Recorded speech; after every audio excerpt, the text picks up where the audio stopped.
Long Dark, Chapter 5. Finally out. Let me see how long this takes to play through. It should be one video, hopefully. But, uh, yeah, let's see how this goes. We'll just play on the standard difficulty.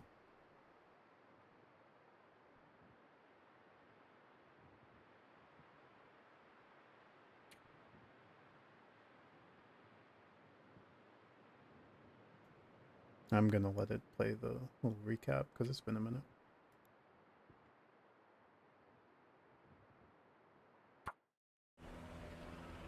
I need your help. There's an isolated community in the northern part of Great Bear. Someone there is very sick. What's in the case? See, there's that thing about no questions, remember?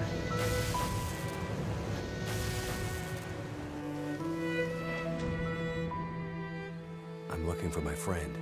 She was with me when my plane crashed. I seem to recall a town somewhere up north, far. What was it called? Hello? Is this the radio station at Perseverance Mills? Ask for Atwood. Atwood. Got it. What's the message? Wintermute. I have wandered these paths a long time, friend. I was a walker, now I'm a watcher. What's in the case? I have no idea. What is in the case? They're all gonna pay now, Astrid. Who are? All of them.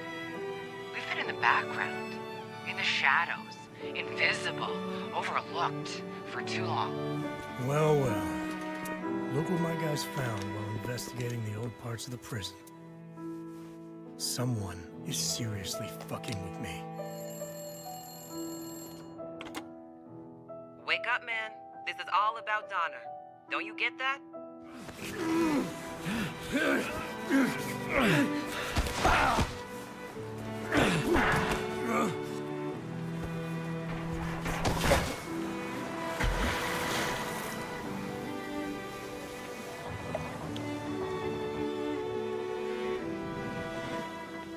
Astrid, you came. You said you would, and you did. But where is the case? Where is the cure?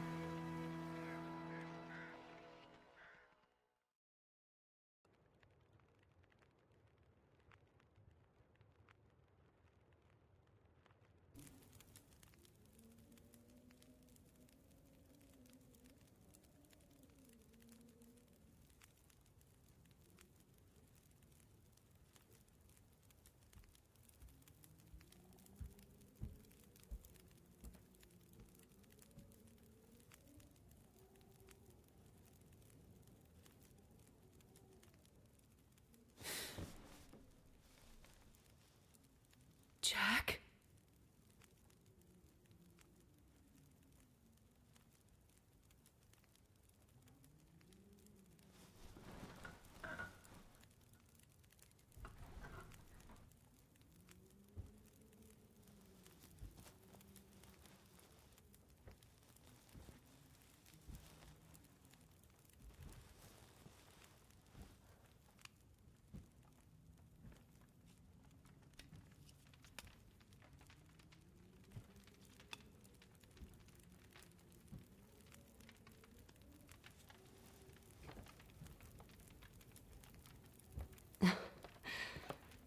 Thank you for coming. I didn't dare to hope, but when I saw your face in that canoe, I wasn't sure if it was too late. Where? Oh, this is my home. You made it. To Perseverance Mills. I woke up and I thought I saw a child. God, I wish it were true, but I can't see how.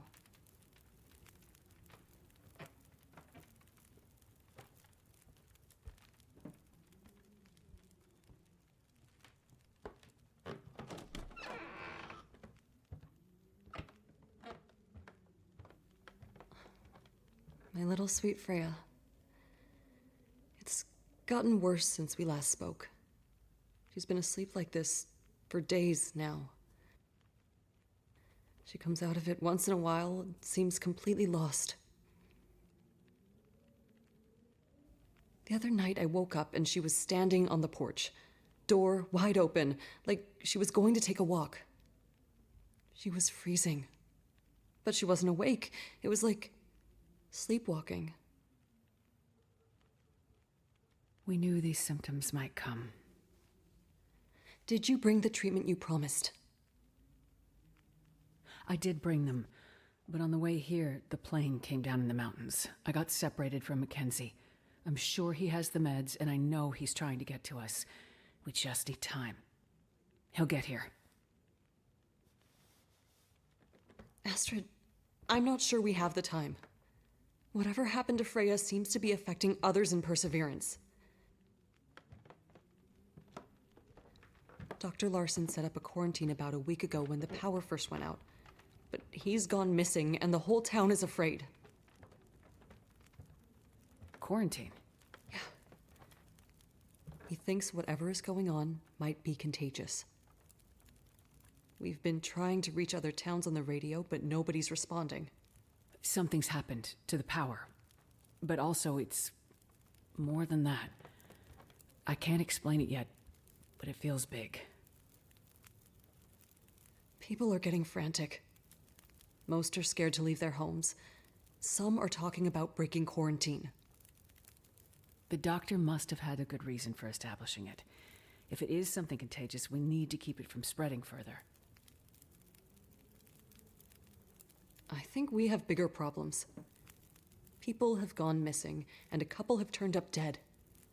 Some people are saying there's a killer from out of town, preying on people, catching them out in the forest, strangling them, drowning them. There are all kinds of crazy theories. Everyone is scared, and nobody's thinking too straight. It sounds like the doctor may have had some ideas. Where can I find his clinic? It's near the center of town. Not far from Cooper's Blind, the bar. I'll be back as soon as I can. Be careful, Astrid. Freya's counting on you.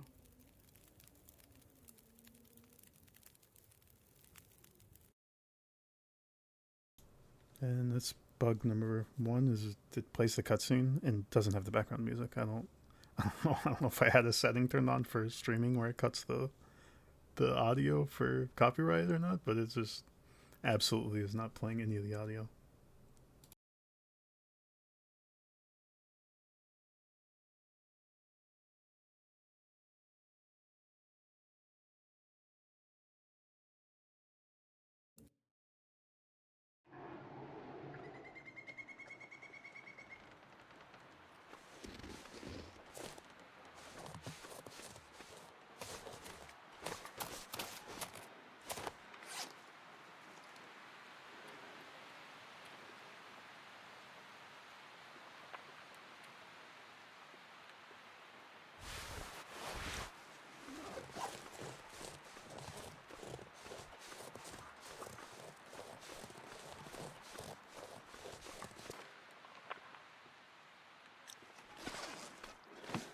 So many of the locals have gone missing.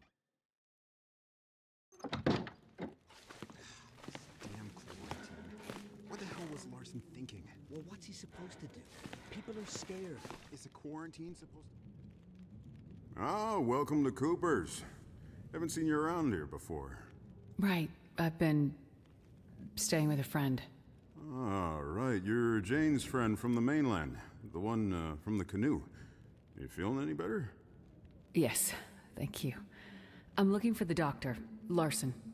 Any idea where I can find him? Well, you're not the only one looking for the man. The good doctor set up a quarantine here, what, a couple of weeks ago now? After everything stopped working.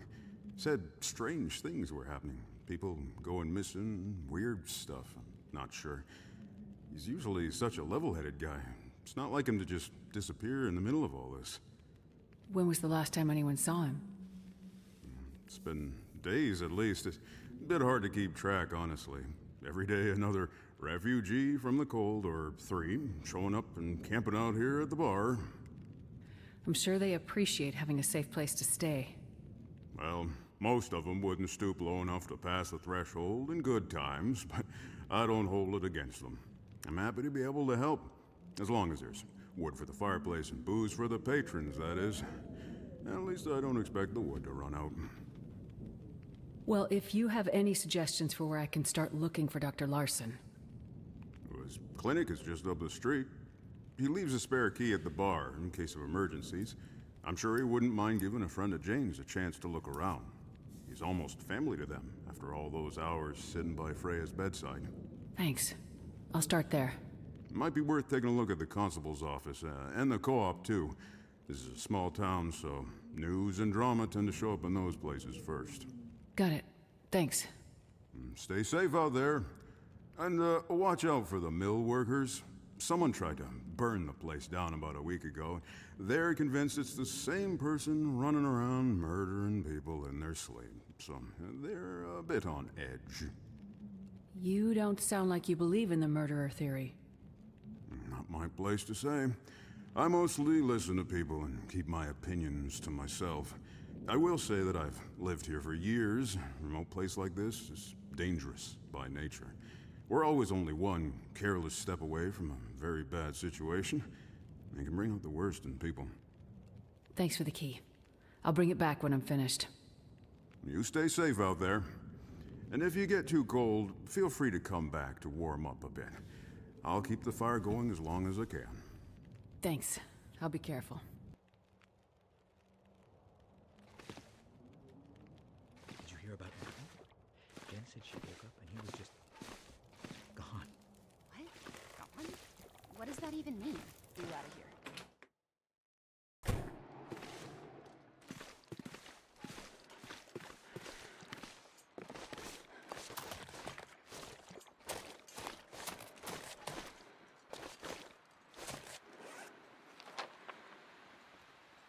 So our goal is to just hit these 4 places, I guess? And continue.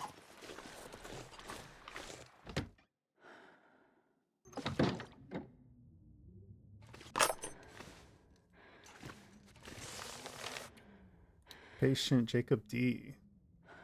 Sleepwalking. Antidepressant, lock the doors. As we woken up, wear earplugs, because you're hearing the ocean.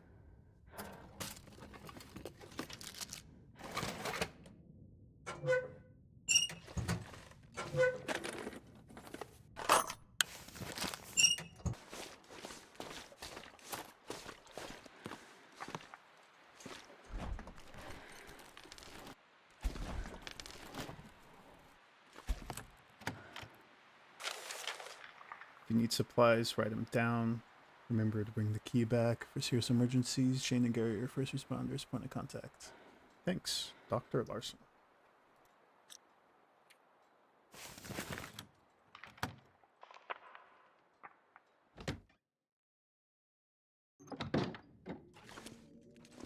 I will not be leaving you a note of what I take. Sorry.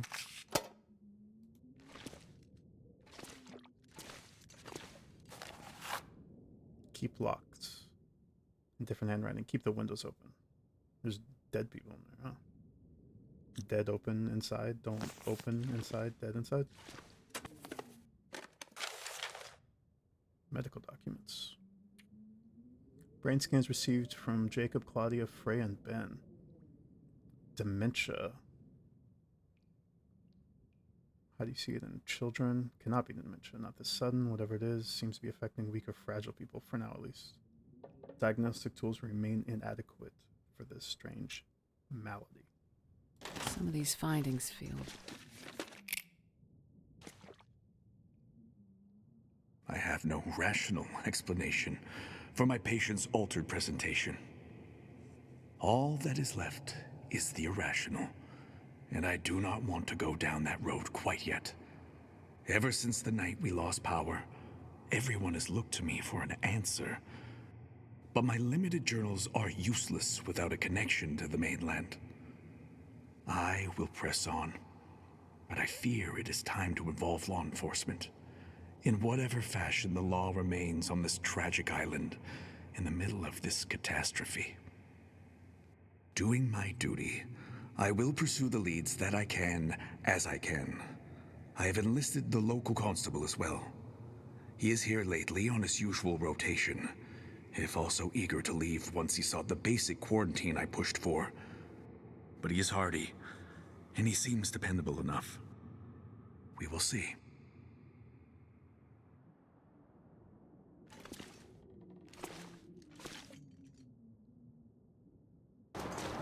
Where did they all go?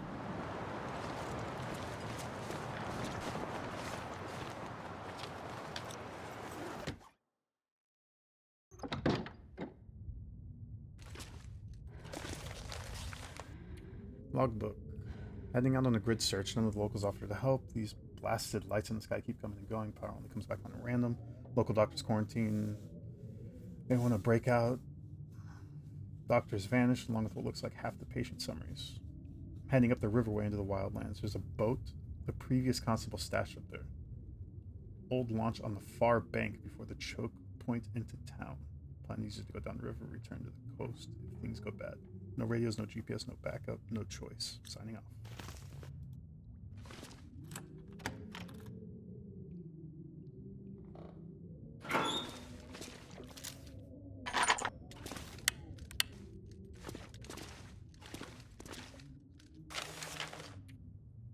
I've conducted autopsies on our last 2 victims. Again, salt water in the lungs. Please come to the morgue whenever it's convenient. We can discuss more. I also need you to sign the paperwork in order to release the bodies to the families. Dr. Larson.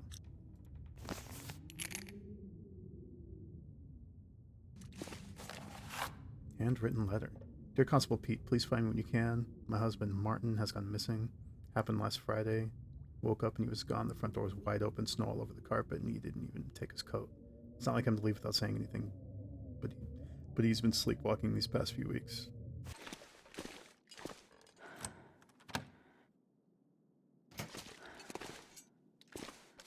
Okay, an improvised morgue.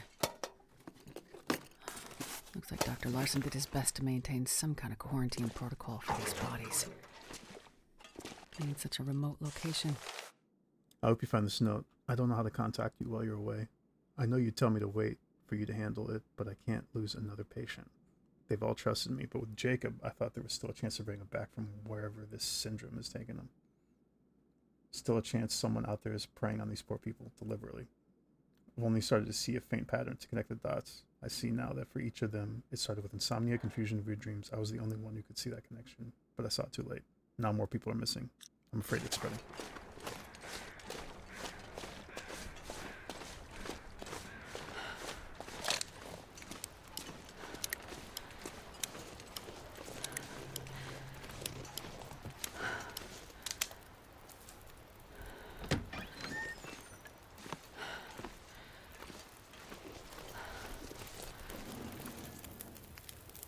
Hey, what do you want?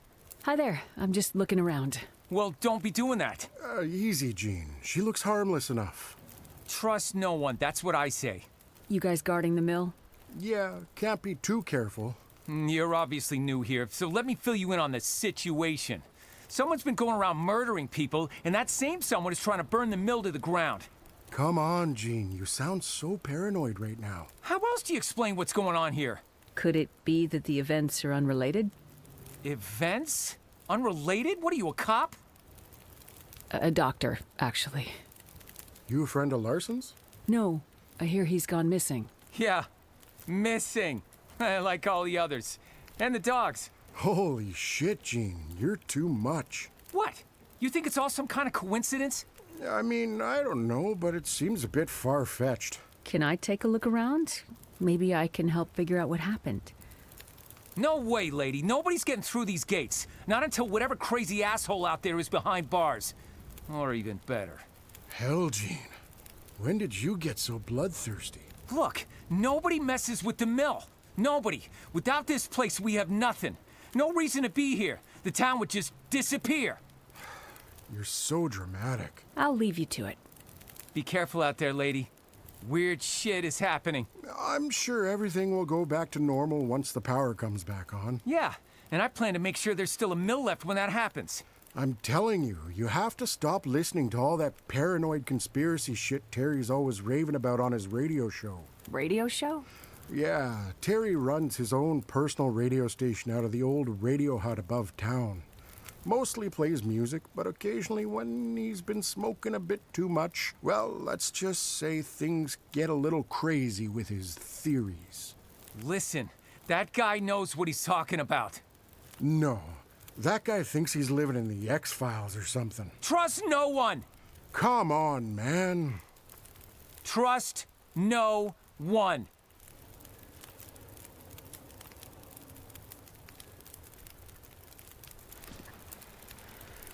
Okay, so Larson and the constable both left town looking for the missing townsfolk. Each of them is a piece of the puzzle of what's going on in Perseverance Mills. Need to find them. So just wander into the wilderness and find 3 dead people. All right.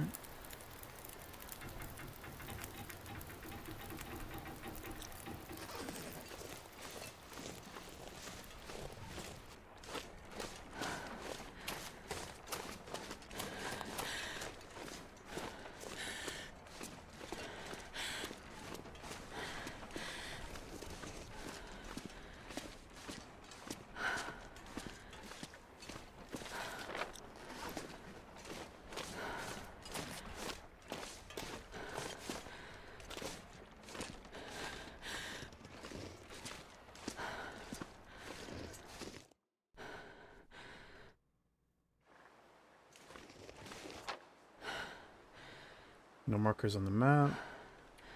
Just start with the corners, I guess. And one's along the river.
There's a moosey boy over there.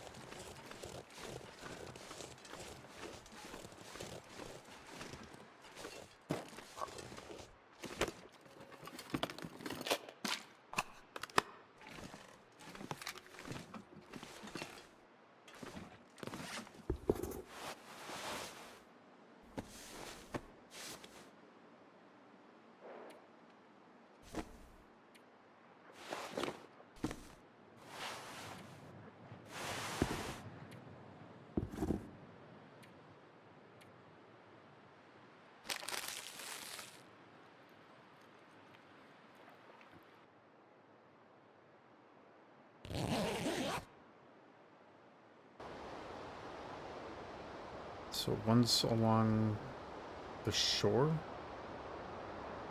I don't know.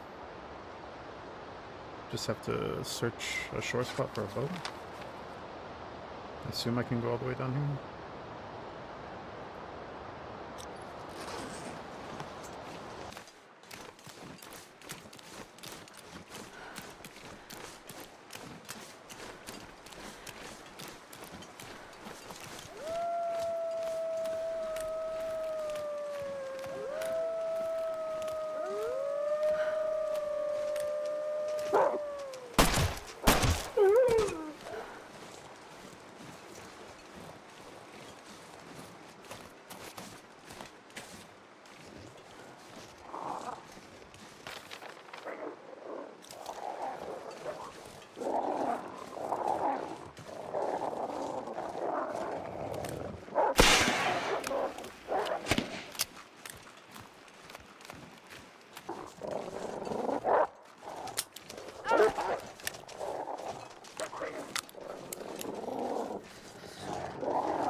that mean they're gonna add taxidermy to survival? That'd be pretty cool.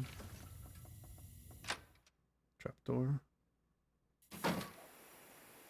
And I guess I found him. Frozen. Although he doesn't look like a constable. How does this happen?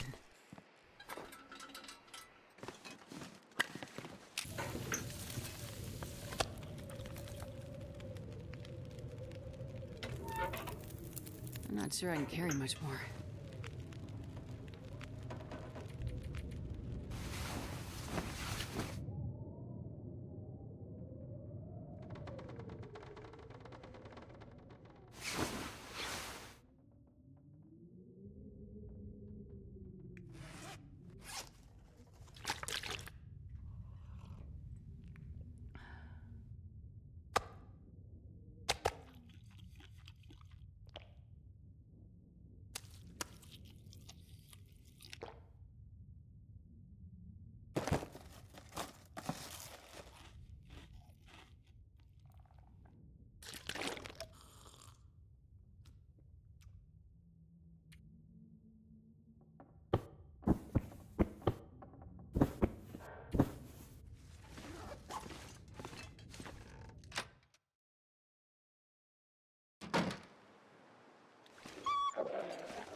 Oh, so the guy I found wasn't even the constable. Oh, because it's along the river, not the shoreline.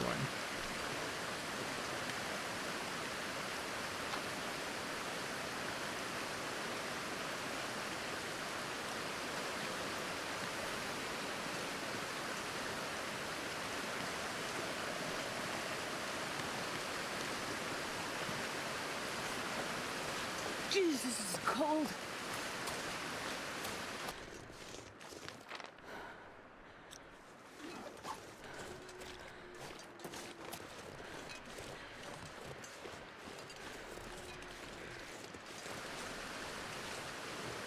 What have brought them way out?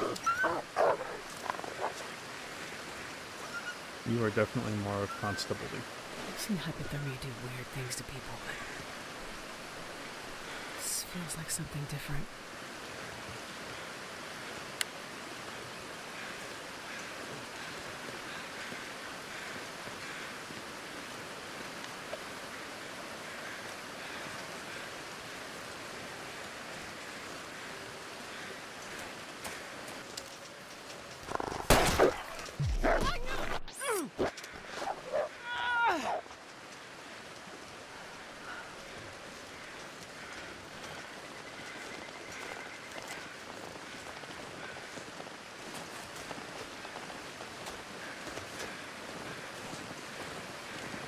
Alternate bridge, maybe? So I guess I'll check the top of the river here and then go across the bridge. And then up and check what's up here.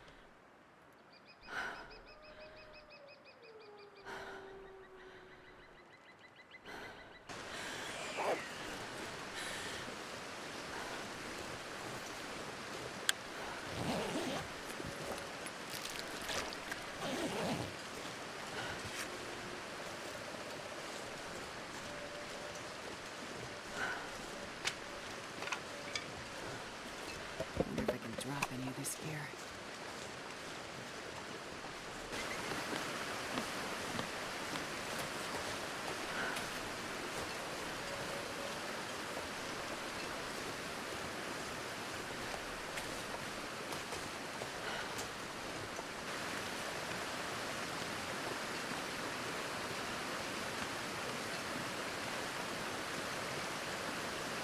This looks like I can't go back.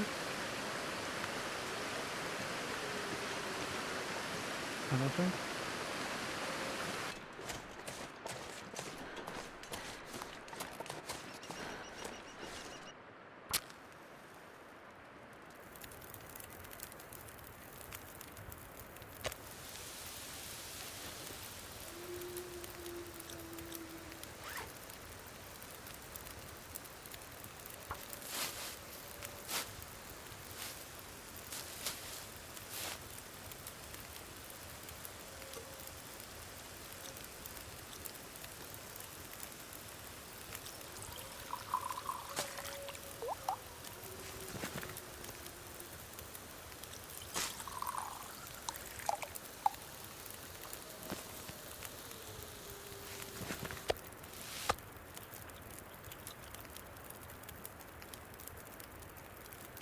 This pack is getting kind of heavy.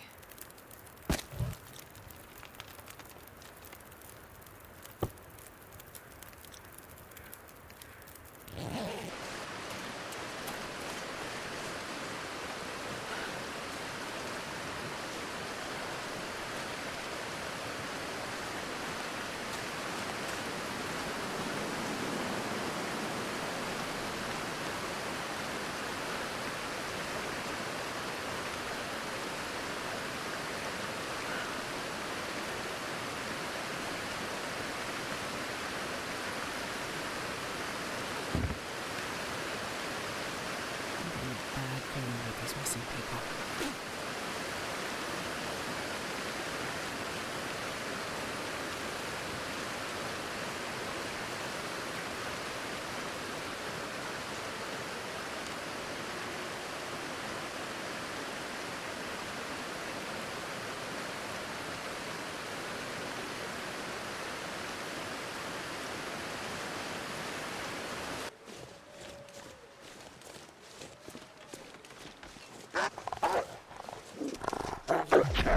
No, sir. Everything's fine. Okay.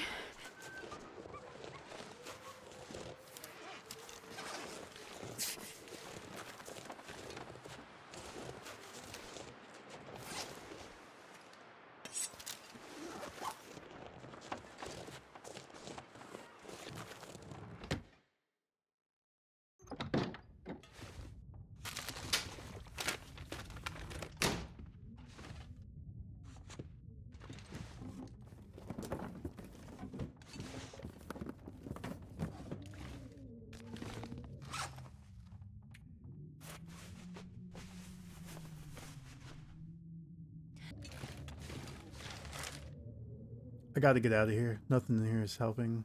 I keep hearing voices, things following me. I have this idea if I can get behind the water, maybe the voices will stop. Where I used to go when I was little, that one place that always calmed me down. Gustavo. So behind the waterfall, I assume.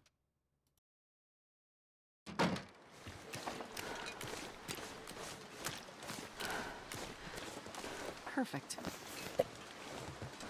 I'm not sure I can carry much more.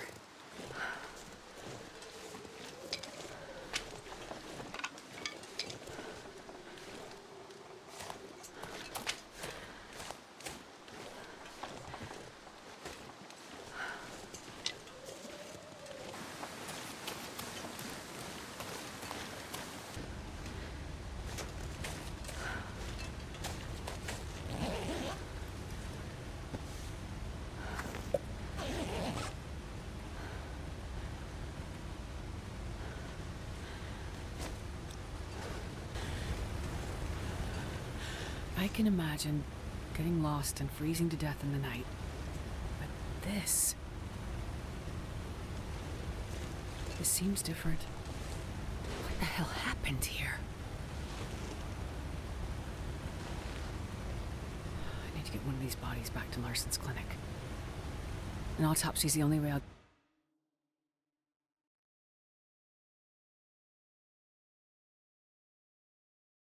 I wonder if I can... Well, that's not what I would have expected, honestly. Larson was clearly onto something. based on his notes and the questions he was asking.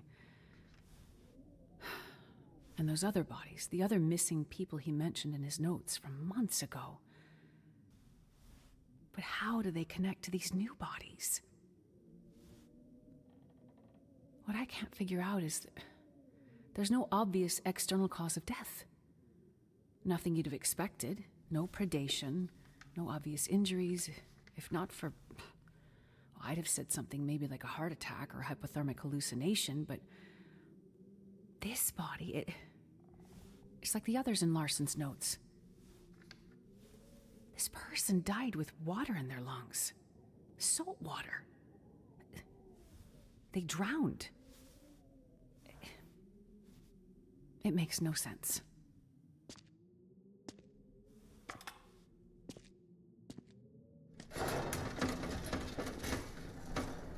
Astrid?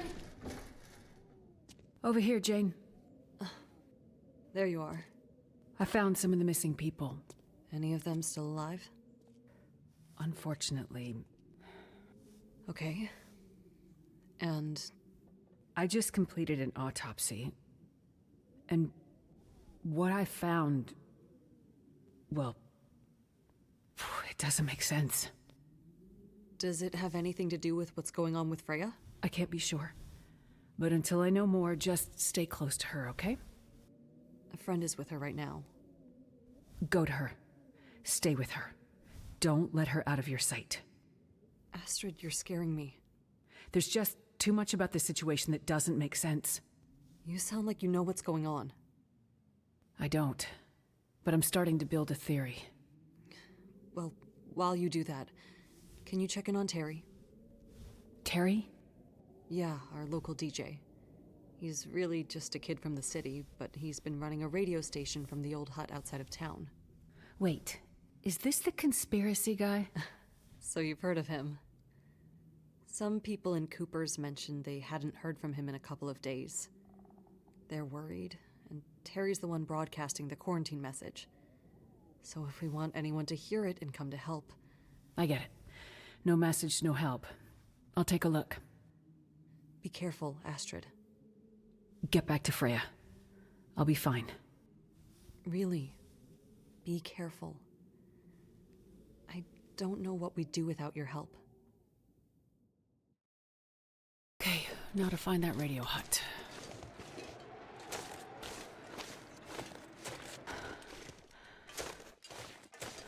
Must be that guy Terry's hut. A good place to hide out if you want to get away from people in town, I guess. Smoke from the chimney. Good. Looks like someone's home.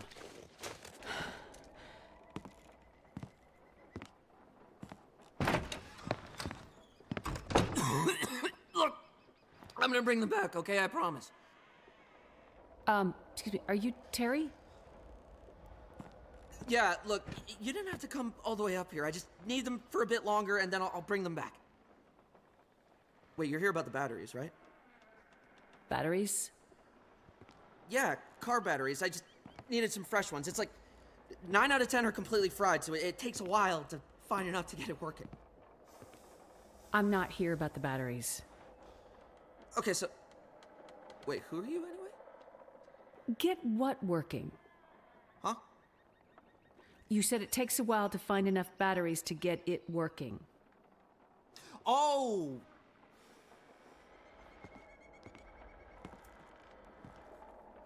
You better come inside, because that's a story.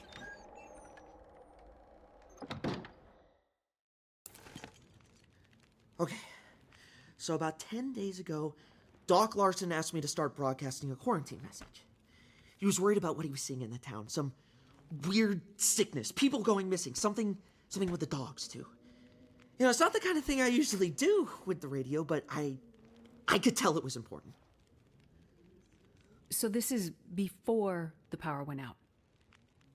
Yeah, before the lights in the sky and all the electronics went dead. So, how did I hear you? Huh? What? I heard your message from the radio tower in Pleasant Valley after the lights in the sky. Right, so even though the power was dead, some things were still working. Not well, but well enough. Lights flickering. The TV or radio in your house would suddenly come to life and then die again, almost as quickly. And I'm pretty sure that's even what triggered the fire at the mill. People in town seem to think it was arson. I think they want to believe that because it's easier than thinking everything electronic is suddenly trying to kill us, right? Anyway, I realized that if I hooked up a car battery to the radio, it wouldn't flicker on and off and on and off as much when the aurora was in the sky. So I grabbed all the batteries I could find and have been using them to power my transmitter, to broadcast the quarantine message like Doc Larson asked me to. And other stuff. What other stuff did you do with the radio? Okay, so anyway, I've been broadcasting this message for days. Doc Larson had gone missing by then, and people were freaking out. People were going missing. Some turned up dead. We didn't know what to do about the quarantine. So I kept broadcasting, but this time asking for help. And then out of the blue, I got a response. You did? Yeah. Some guy. He asked about a doctor? He was cutting in and out. Right. He was looking for me. Whoa. Okay. I tried to tell him Doc Larson was already missing. I could hear him, but he couldn't hear me. So that's the conversation I overheard. Okay, but that's not the interesting thing. There's more. Yeah. 2 things. First thing, a few days ago, I picked up a distress signal. I couldn't make sense of it, because it was a lot of gibberish and maybe not all of it in English. I don't know, I was a little high. Then, I realized it was coming from a ship, but it wasn't on any of the normal frequencies, and it didn't make sense. Did they broadcast coordinates? No. But I was able to figure it out, based on signal strength. The signal came from the bay just north of town. Desperation Bay. I meant to check it out myself, but frankly, I'm scared as shit to leave this place. I think there's probably a murderer out there. Point it out on a map, and I'll see what I can find. What's the second thing? Okay, second thing. This one is especially cool, like something big. About a week ago, I was just minding my own business, rotating the shortwave around to see what I could pick up. And something absolutely massive came through. This was just before the power went out, now that I think about it. What do you think it was? No idea. But whatever it was, the signal was powerful enough to take out my favorite unit. I've never seen anything like it. Just fried it, just then and there. I mean, I had to dust off this archaic museum piece to keep broadcasting it. It literally uses vacuum tubes, for crying out loud. How else am I gonna keep calling for a doctor or someone to help protect us from the murderer? Terry, what do you think the signal was? I've never seen or heard anything like it before. Signal monitor was off the charts. It just buried the needle and then some. I'm telling you, I don't know what it was, but what I can tell you is... Yes, Terry? It came from up there.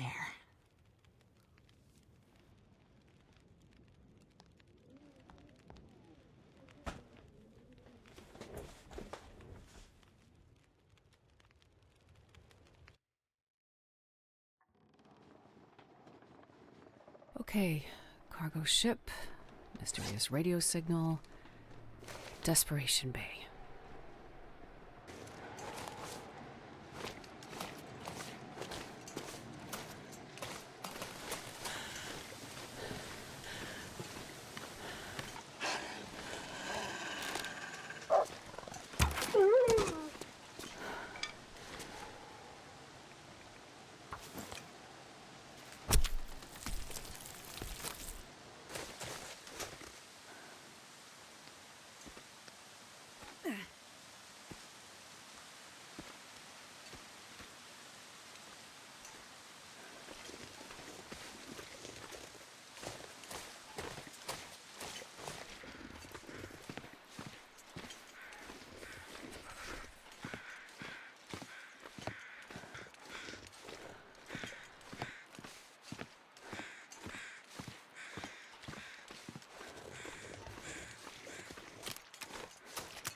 coastline.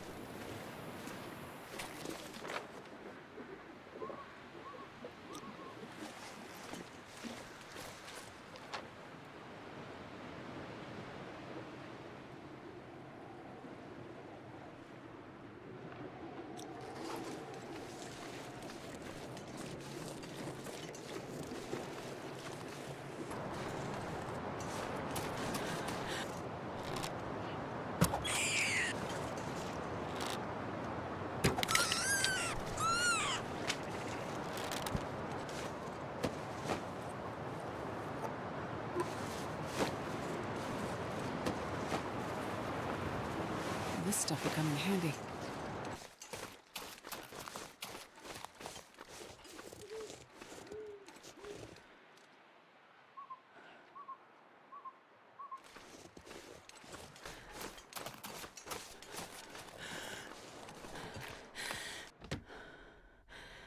I wonder if I can drop any of this gear.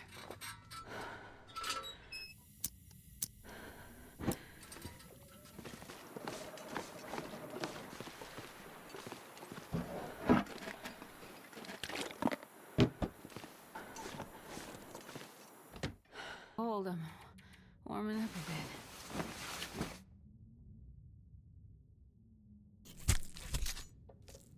bit. Lightening my load a little bit by harvesting this stuff, and then I'm gonna drop the pelts and the intestines here so I can pick them up on my way back, because I assume this is going to take me a while, so I'll stop back here to pick them up on my way back, because that's normally what happens. Find food.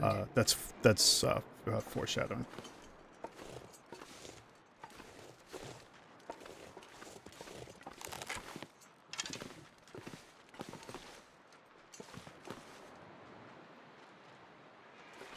Sorry, I'm going to try to kill this bear. And I think it's a death sound on my second arrow here. But I go through the door.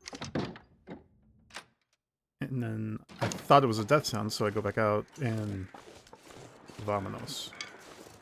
I think I bugged them. Yet another bug.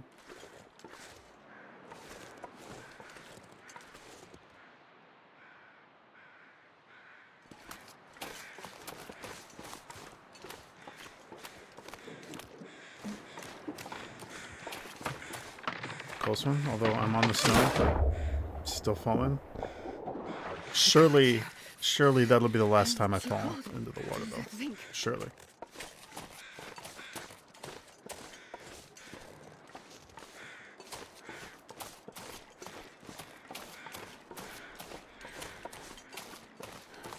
I wonder if I can drop any of this gear. Bear's back. Preparing for this epic fight. Hoping I can hit him and then hide and then have him bleed out. I just want to get rid of him. And that happens.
Alright, to get to this boat, it is all this broken area of ice.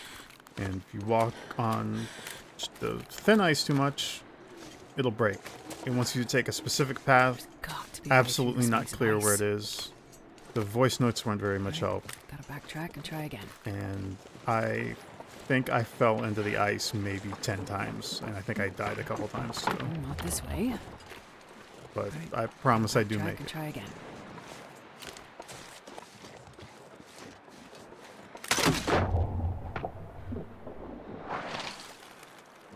Wait. It's so cold. I'm warming up a bit.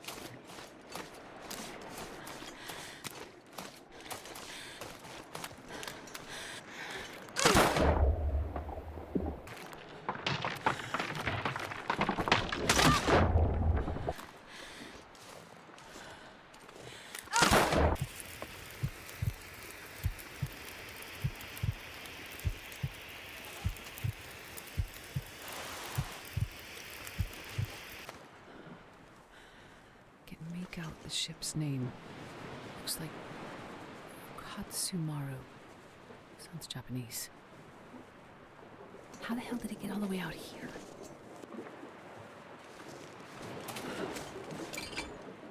Told you I'd make it.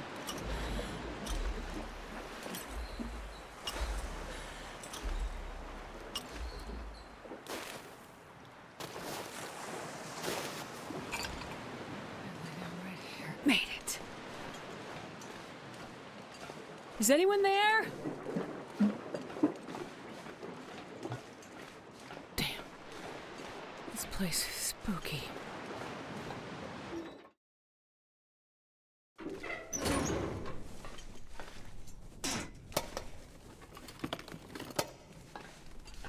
Hello?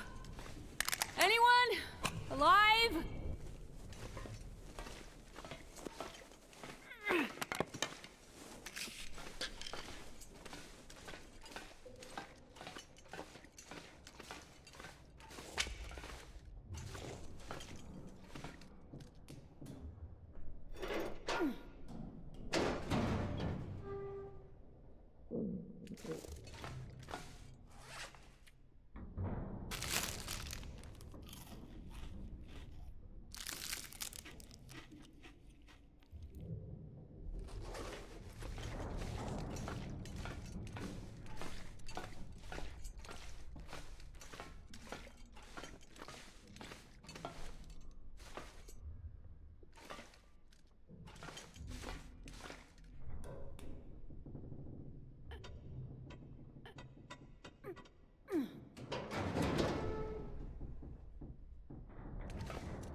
What the hell?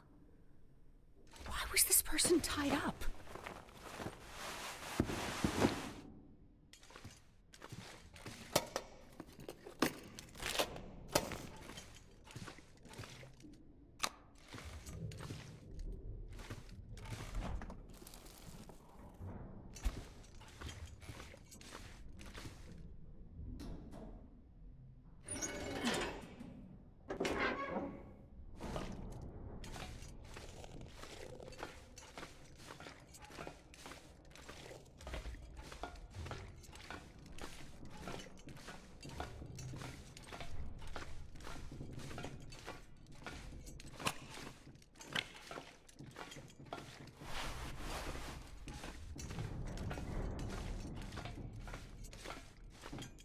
God, I'm starting to hate this place.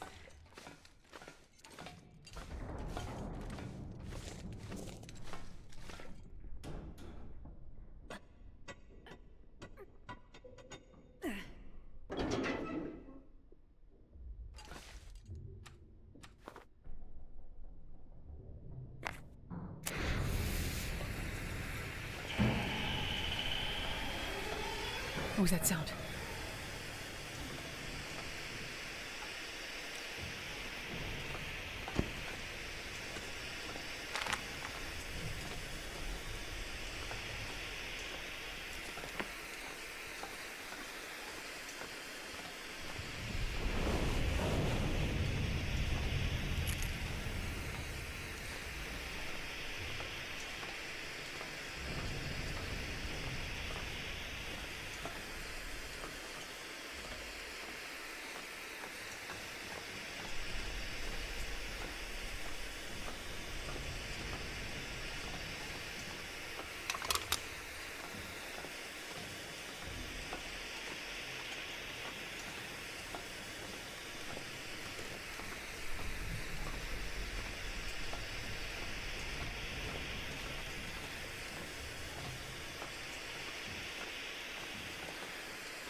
is this?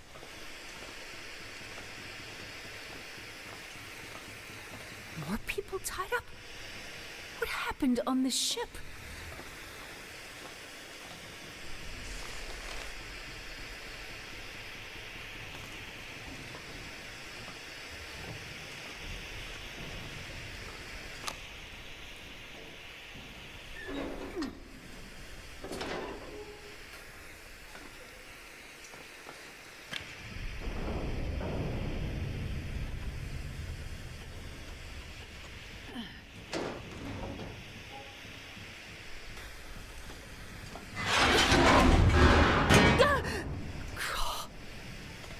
Not expecting that.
On this ship. Looks like things got worse and worse over time. I really need to get out of here.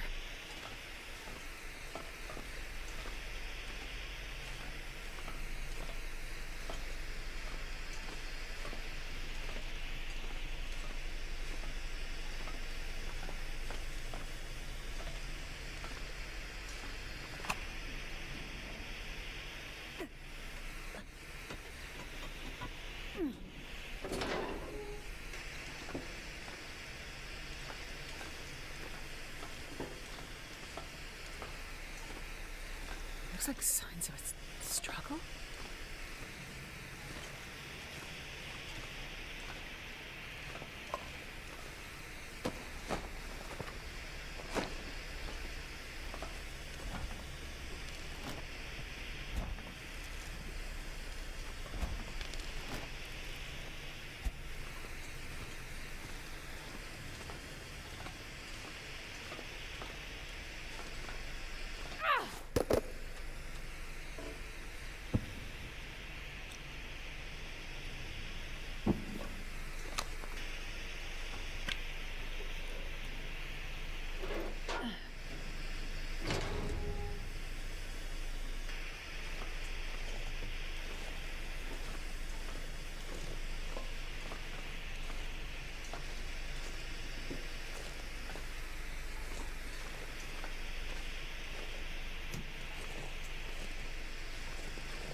This'll come in handy.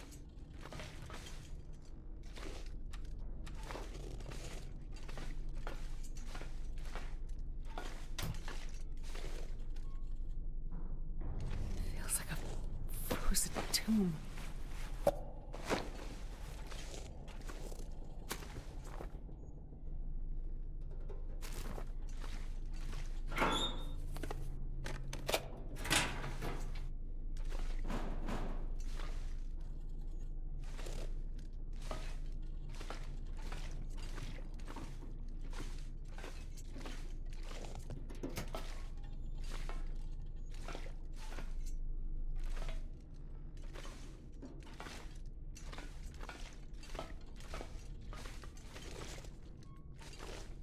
Wonder what this says.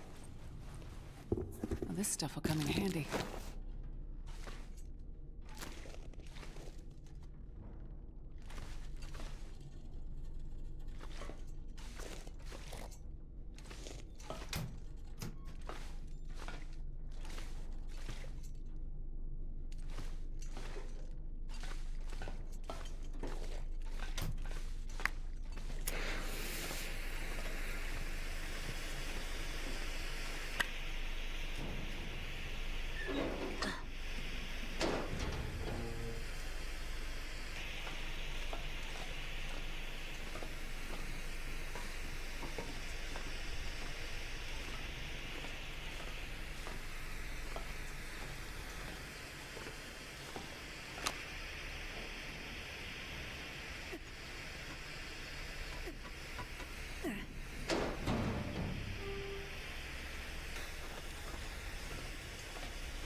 Crew issues are escalating.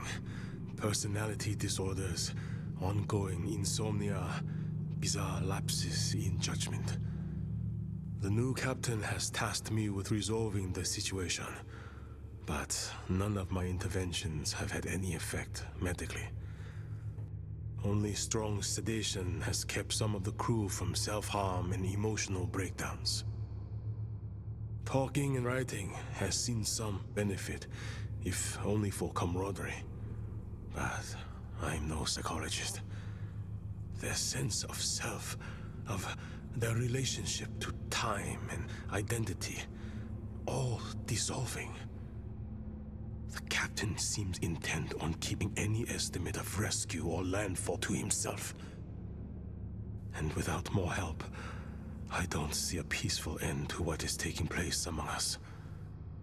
All that is left is doubt, and the face I present to the men.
Shit! Someone destroyed all the radio equipment. Must have been after Terry picked up the distress call. But if you need help, why would you send out a message and then destroy the radio afterward? Unless you didn't want to be found.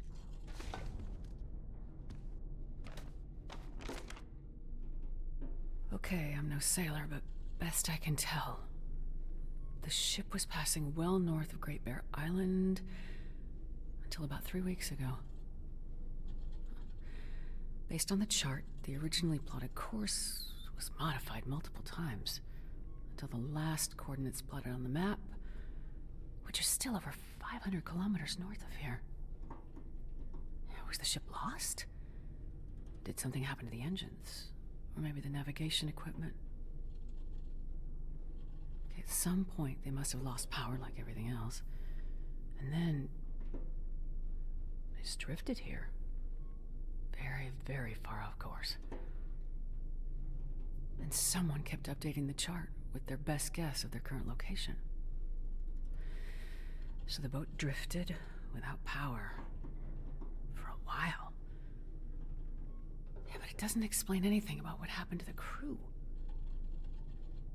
Or why everyone is dead. Or missing. What is really going on here?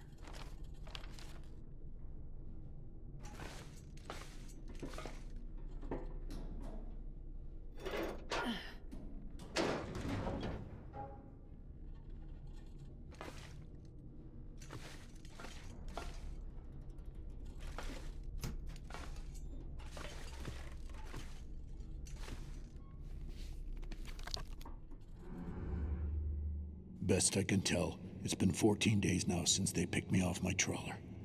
Engine dead, no GPS, dense fog, and this big bastard of a ship appears out of nowhere. They had jury-rigged some diesel contraption that kept the screws turning, but barely. Crazy but smart as hell, these guys. At least what's left of them after their old captain wandered overboard. And we keep coming across small boats with some survivors. They all have the same story. The lights showed up, and their ships went dark. No power. A few speak English, but they can't seem to tell me what the hell happened after the light showed up. As much as I'm grateful they found me, they dropped me into a big mess by electing me captain. But I know these waters, and based on how badly the crew is holding up, I wouldn't trust them to find a port anyway. Guys tied to their bunks, men throwing themselves into the sea. Never seen or heard of things going sideways like this, no matter how long they've been out. They keep jabbering about the call of the lights and a burning fire. It's for sure a damn strong aurora some nights, but I don't see what's so mystical about it all. But we have enough food for now, calm seas, and a good course for landfall soon.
God.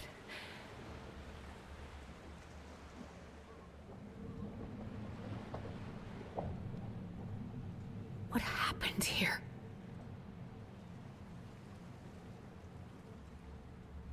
It's worse than I ever imagined. I need to get back to town and warn everyone.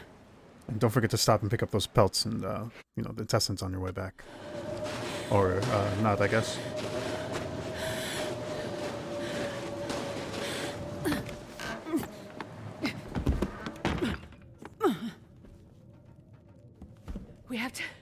We have to get out. Oh, steady, girl. Catch your breath. She looks cold. You give her a whiskey.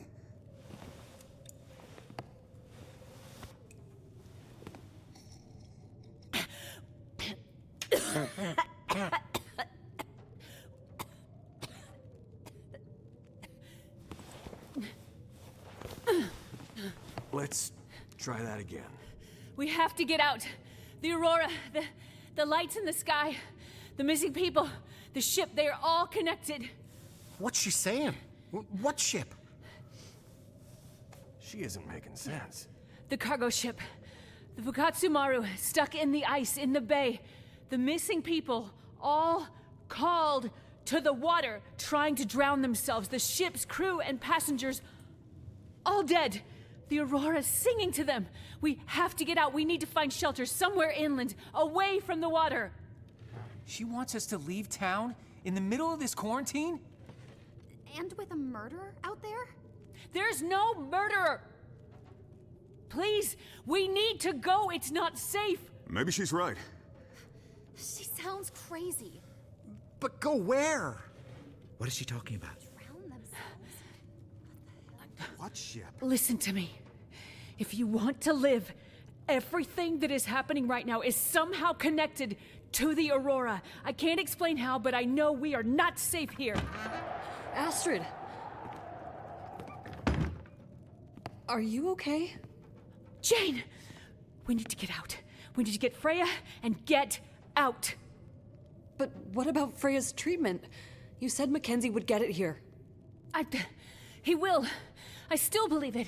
But it might not be enough. It might be too late. Let's go back to my house. We can talk about it there. No! You don't understand the Aurora! I'll make you something warm. Some soup, and we can check on Freya. It's happening again! What is? It's just like in my research. I couldn't help them, most of them. I couldn't help them. Just like the people on the ship. Something's wrong with her. No, I need... Mackenzie, why aren't you here? I'll take her. No, we have to get these people out. Hey, look! Someone finally heard my distress call. Well, well. Looks like we found the party. You leaving so soon? Doctor.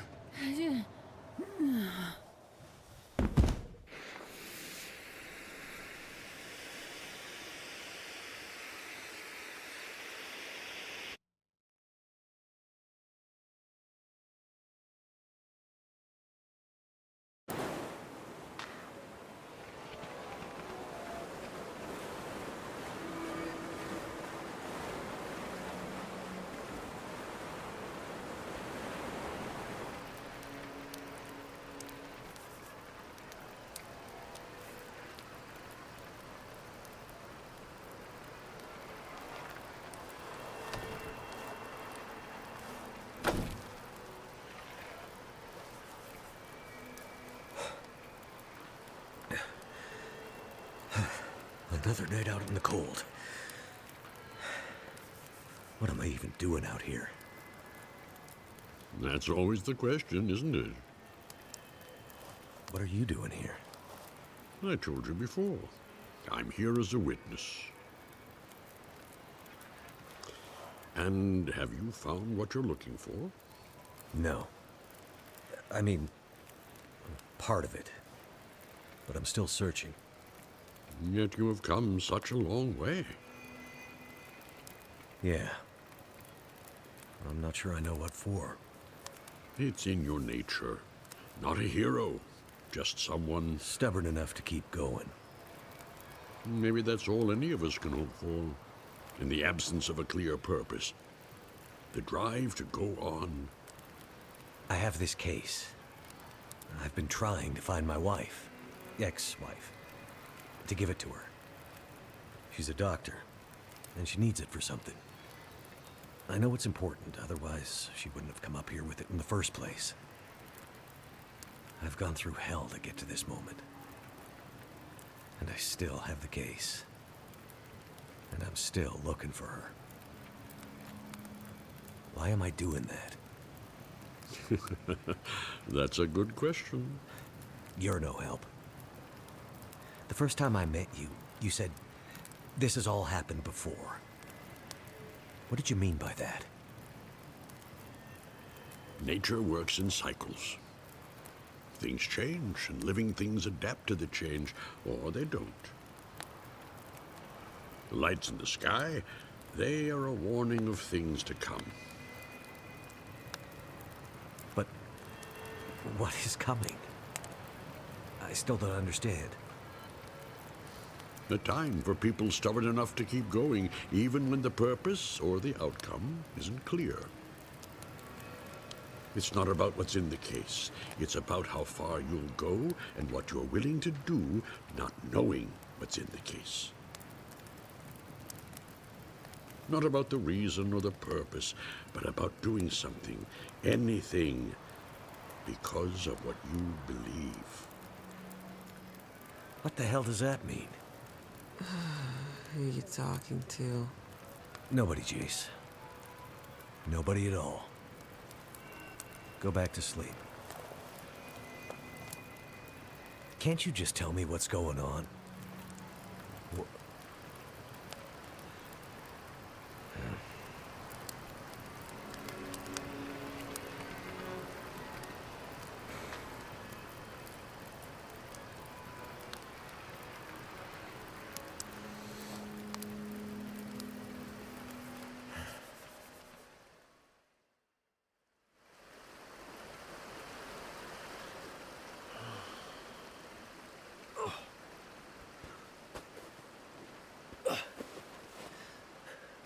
Hey, sun's coming up. Gotta get moving.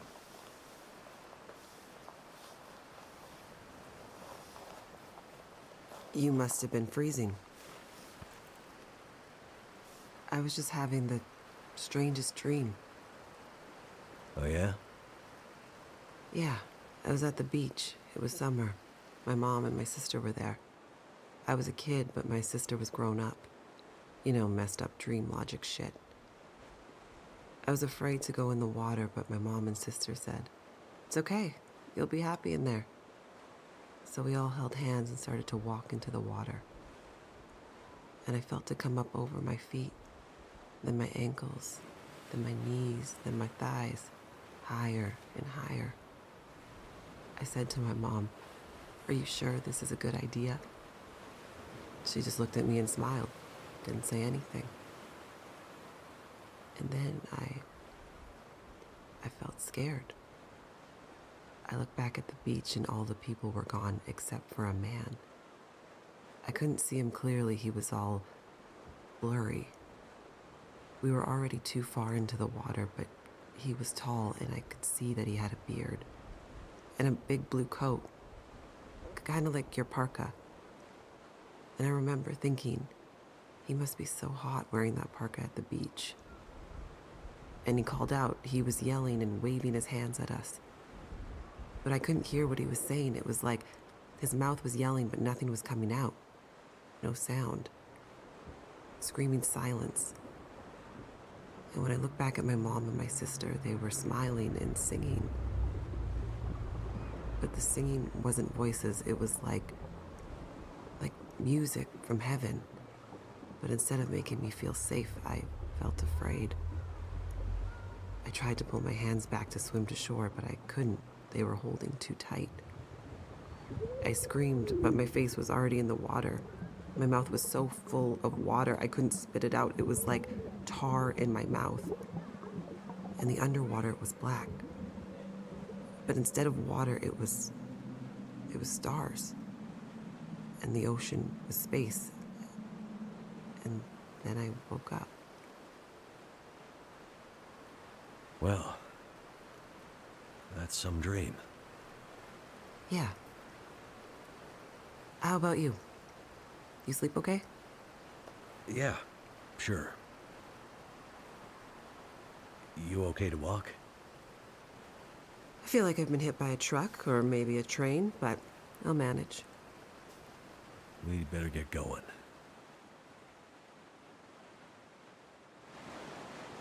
That was some quick thinking back in the dam, throwing us overboard into the sluiceway. Seemed like the only good option at the time. Think those assholes will come after us? Mathis' gang? Hard to say. But you probably shouldn't stick around. We need to get back to Atwood. Any idea where we should be headed from here? I'm not familiar with this area. My way to and from the observatory was by road. Right. Do you remember any landmarks that might help? All I know is we were high up in the mountains. I remember her complaining about some kind of logging operation at the base of the mountains, though. That could be around here somewhere, I guess. Makes sense. Okay. Towards the mountains, then. Keep up, Mackenzie.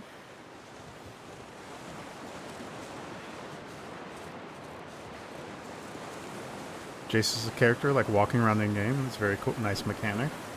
Okay, I'm sure we can make some use of that. All right, see you later, I guess. See anything? Not yet. Keep looking.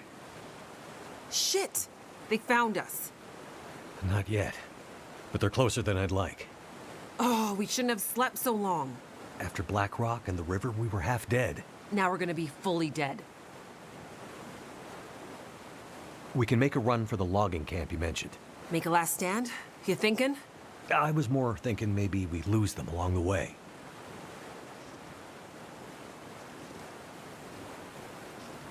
I have an even better idea. We'll split up. You boost me up here, and I'll take another path. Make some noise. That'll confuse them for sure. With any luck, they'll get lost in the woods, and nobody ever hears from them again. Sounds like a risky plan. You have a better idea? Nothing's coming to mind. Just boost me. I'll lead them away. We'll regroup at the logging camp. Okay. but be careful. I have a bit of unfinished business with these clowns. They aren't messing around, Jace. Yeah, but neither am I.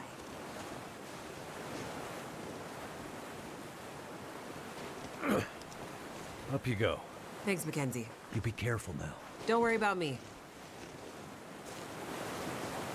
Hey! Hey, convict assholes! Hey! Over here!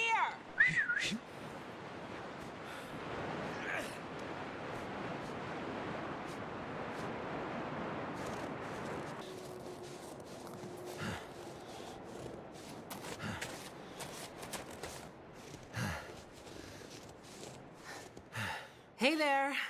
Thank goodness. You had me worried. I set a couple of false trails. That ought to keep them busy for a while. Those idiots are not exactly experts at the great outdoors. I don't like this. You see any This'll signs of the come in logging handy. camp yet? Nothing. What's that over there? Huh? Looks like something in the snow. I'll check it out. Good. Keep going. I feel like we're getting closer. Be careful. You too.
Telling you, that was her voice. The girl from the prison. The one that messed up all the systems. I didn't think it was possible. The way they ended up in the river. I told you they were still alive. Bullshit. You thought Mathis was crazy when he sent us after them. I mean, Mathis is crazy. What the hell are we even doing out here? You want to push back on Mathis? No. No way. We need this. After the fuck up in Black Rock, Mathis is on the warpath. We need a win. Otherwise, we'll end up like the others. Let's find these two and get back to the group. Mathis just said bring the pilot. He doesn't care about the girl. Yeah, but she and I have some unfinished business.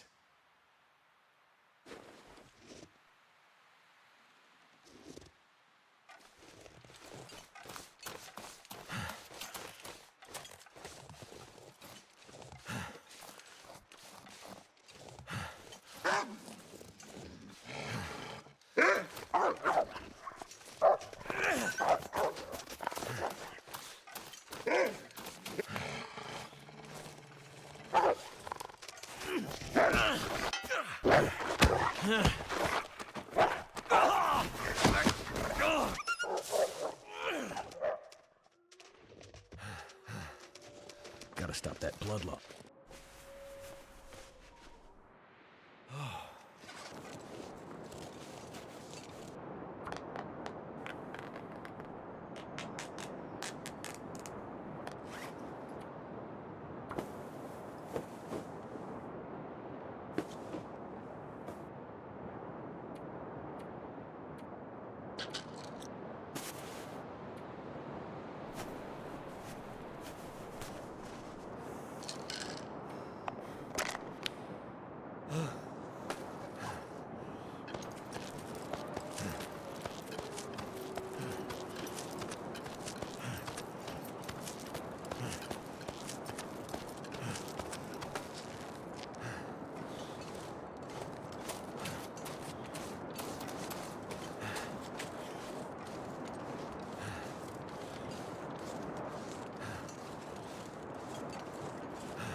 Great. A map. Maybe now we can find a way out of here.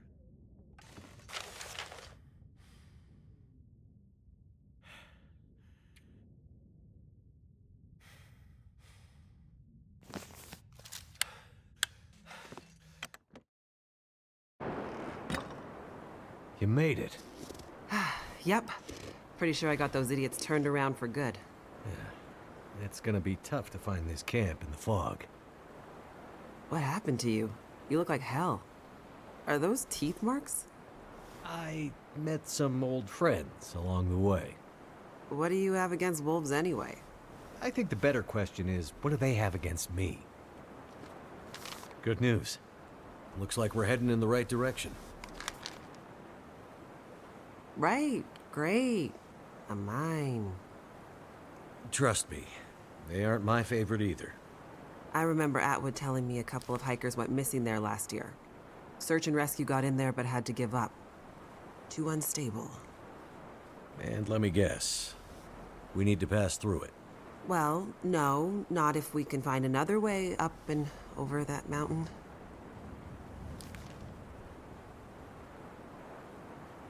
Unstable mine it is, then. Except, I don't know if I can do it. We'll go slowly. I'll help you.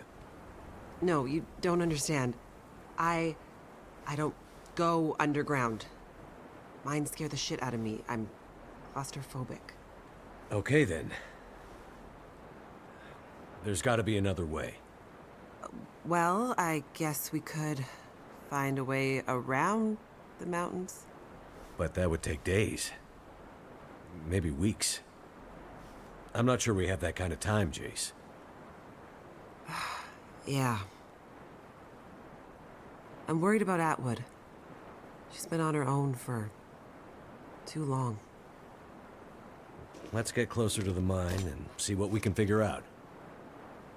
Yeah, I mean, it might be one of those mines that isn't completely dark. Our luck has to change at some point. Damn wall! Looks like tracks leading this way. I see boot prints. Finally! Mathis will be pleased. Shit! What was it you were saying about our luck changing? Time for the last stand, I guess. We gotta move. But where? Hear that? The sounds of convicts getting closer? No, the other sound, like rushing water. Maybe the river switches back. Let's go.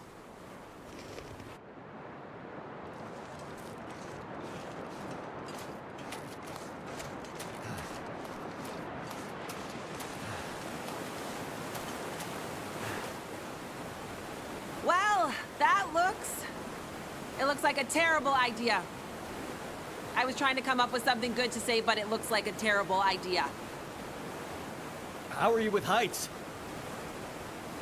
A bit better than I am with fast-moving water, I guess. I'll see if I can find a way across. Wait here and keep an eye out for Mathis's goons. Will do. And take this. Hopefully you don't need to use it. Be careful out there, Mackenzie.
Alright, this sequence here is the goofiest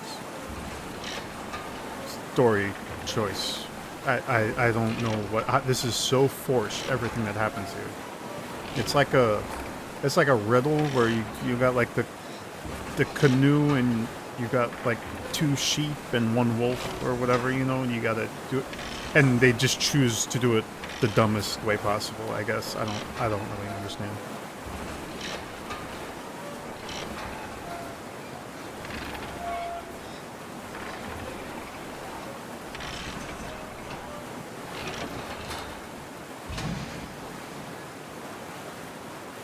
Jace, get in the cable car.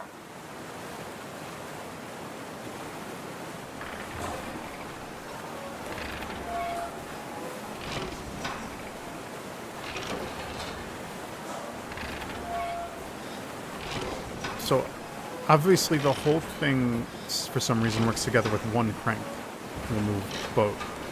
So why couldn't he just get in, go to her side, both of them get on the same one, and then go back? Alternatively, when they meet in the middle here, I guess it's precarious, but why not just jump onto the same halfway. one? Either he jumps or she That was some fancy jumps over him. footwork getting across, Mackenzie. You impressed me. Don't ask me how I'm getting... Hey! Why will those assholes leave us alone? I don't get the sense that Mathis is a turn-the-other-cheek kind of guy. Think they decided to just kill us? I'm starting to get that idea. What are we gonna do? We don't have a choice. I have to get you to the other side. But the convicts, you're heading straight at them. I'll figure something out.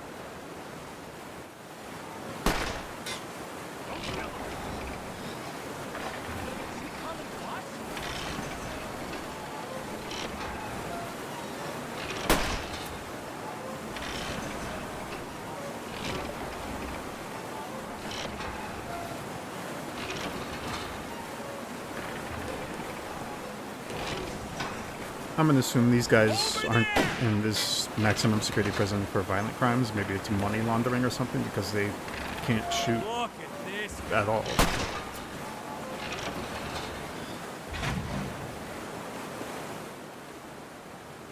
Well, well. If it isn't the pilot. Well, hello again, guys. You're a long way from the burning prison where I left you. Mathis is gonna be very happy to see you again, asshole. Yeah. Happy to split your skull open, he means. I can't say the feeling's mutual.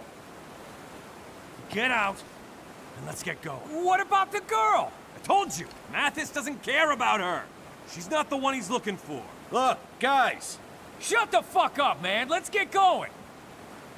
But... Ow! Damn you! Don't be a hero, pilot, or we shoot the lady on the other side. Okay, guys. You got me. Holy shit! Get down!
And then whatever in the Looney Tunes that was. Mackenzie? Mackenzie! Ugh. Wake up. Wake up, man. Mackenzie! Don't leave me here. Alone.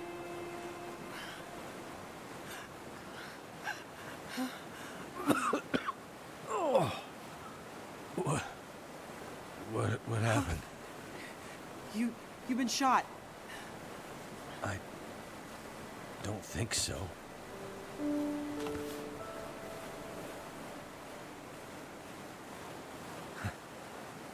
I knew there was a reason I've been carrying this damn thing.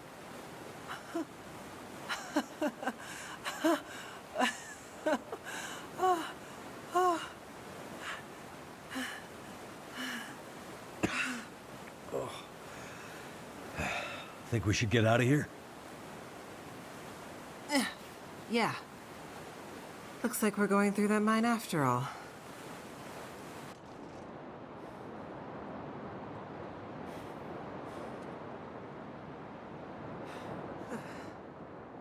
I just need to catch my breath. Good idea. Wait here. I'm gonna look around. The entrance to the mine.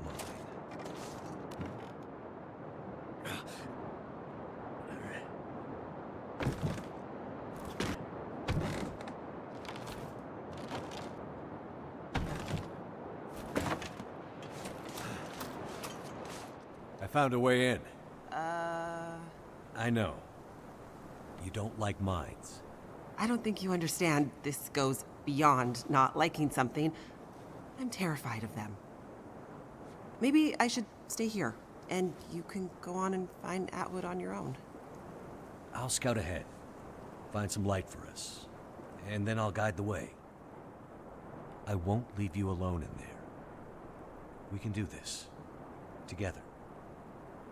Ugh, I feel like I'm gonna be sick.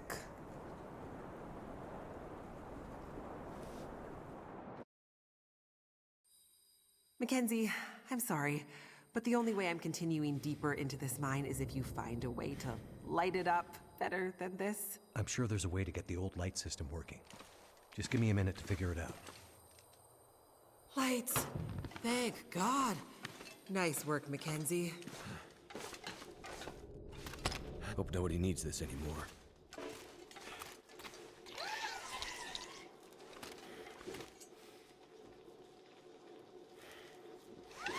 What the heck? Is that poison gas?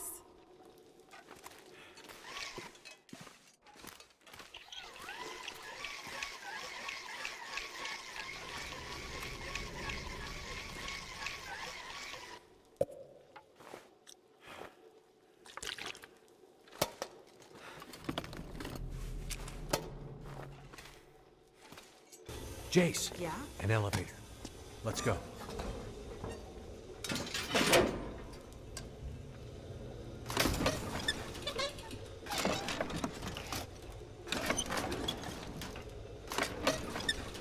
So, you and Atwood. What brings you out here? I'm studying under Dr. Atwood. She's a genius. But why way out here? Radio telescopes are usually built in remote locations to avoid interference. Honestly, the more remote, the better. Not when you have to walk to get there, though, right? Right.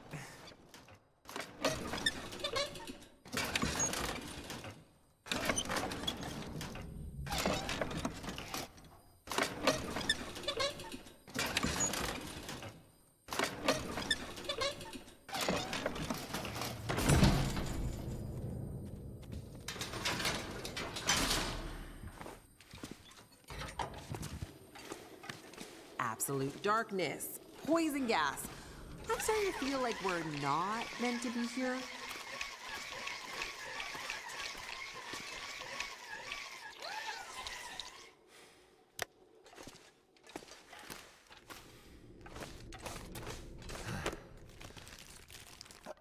Is it food or...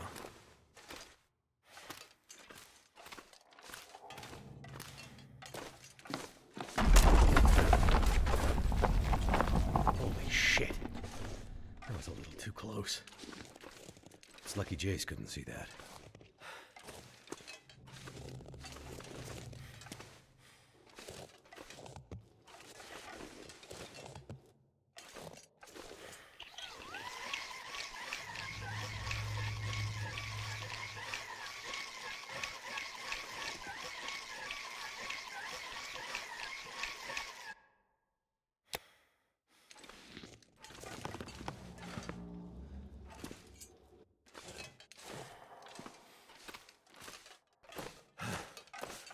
How's it looking over there, Mackenzie? This place is confusing as hell. But I think we're getting somewhere. I think I can use this.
I felt it too, Jace. This place is coming down on us?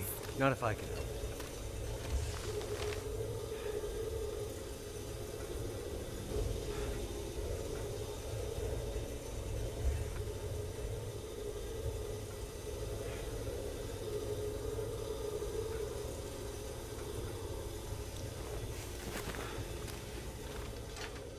The light stops here, so I guess I do too.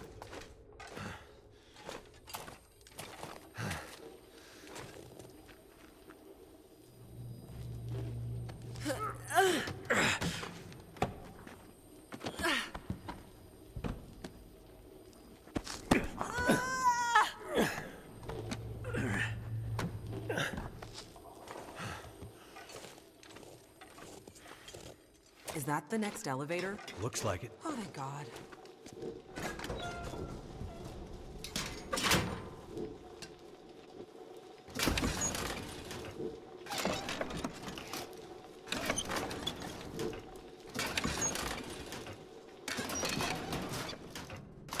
So, the hard case.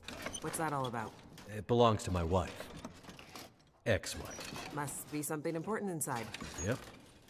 Must be. You mean you don't know what's inside? Nope. And you're risking your life to bring it back to her? Yep. Mackenzie, Yes, Jace? you're kind of a strange guy. Right.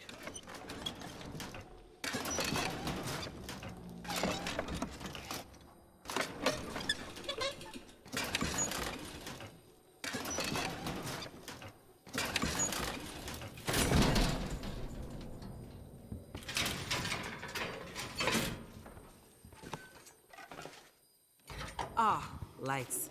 Thank God.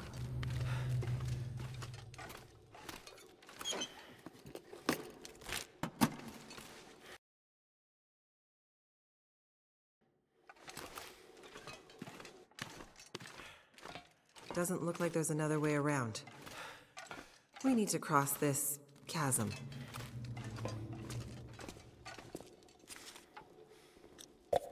Think if we push this down, it would make a kind of bridge? Another good idea.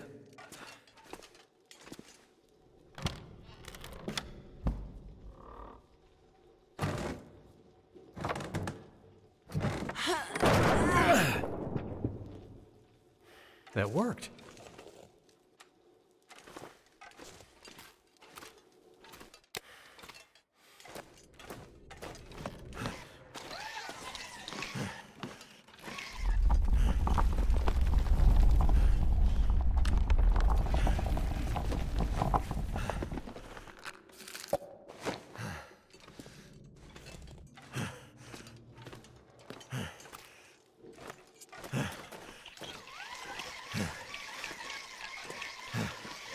You leaving me here? Let me scout ahead. I'll find a way for us to get out of here. Suits me. I'd rather wait here by the light anyway.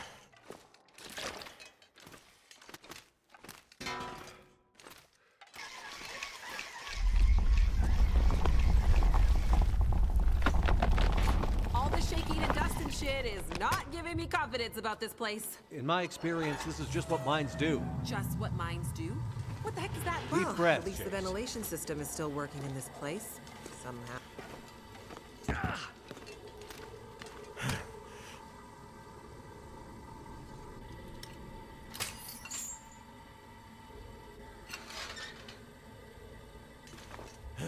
The sooner you find a way to light the next passageway, the sooner we can get the hell out of this place. I'll scout ahead.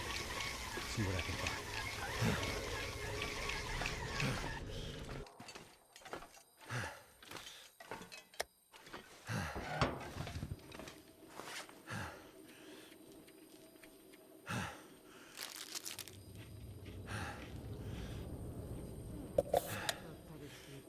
Elevator time, Jace.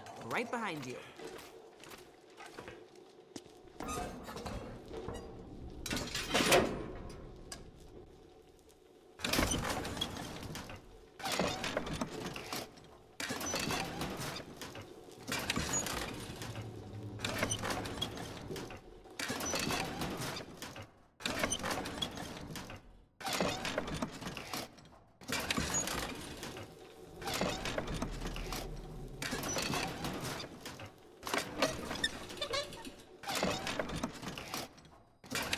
So, your research. What's it about? You know much about astrophysics? Not really. We're scanning for signals, gathering data. What for? I think it's better if Dr. Atwood explains it. Sounds mysterious. You could say that.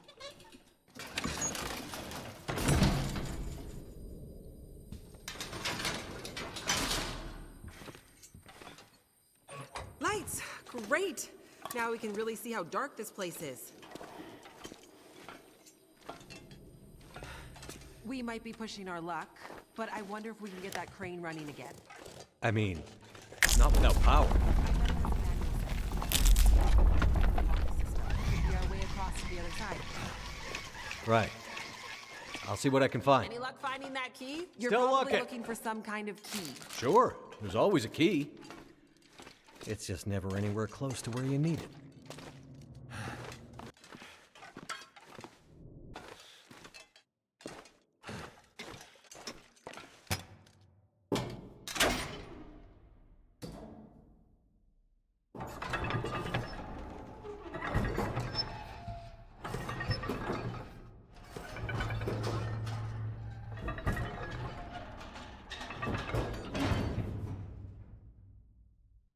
Great work, Mackenzie. Now get back over here so we can leave, okay?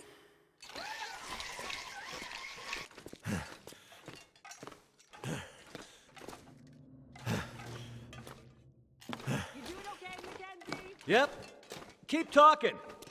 Hearing your voice is helping me orient myself in this confusing place.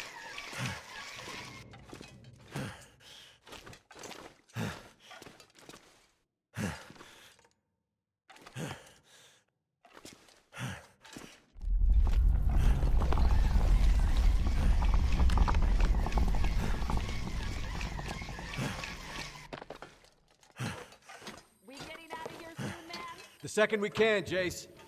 Believe me, I don't much like this place either.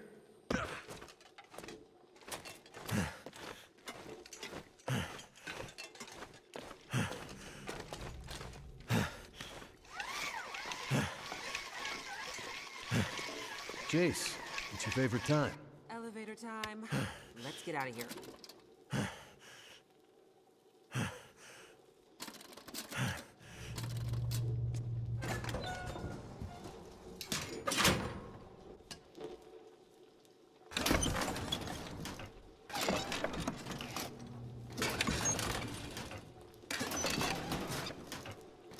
Before, when you asked about my research with Dr. Atwood. Yeah? I'm not trying to be evasive. It's just...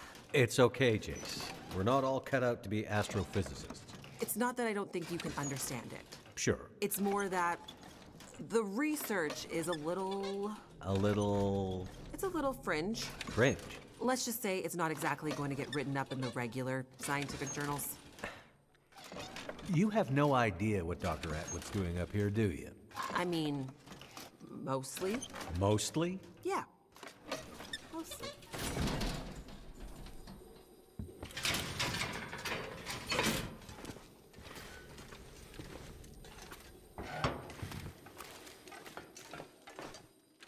the dark. Nothing to be scared of.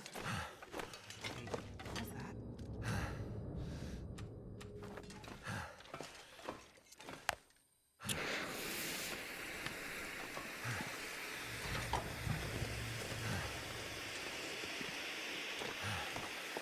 Mackenzie, is this the way out? You seem excited to leave. Stop fooling around. I need to feel fresh air on my face. Oh. Just gotta get past this massive door. Here, help me. Turn the other handle. Right.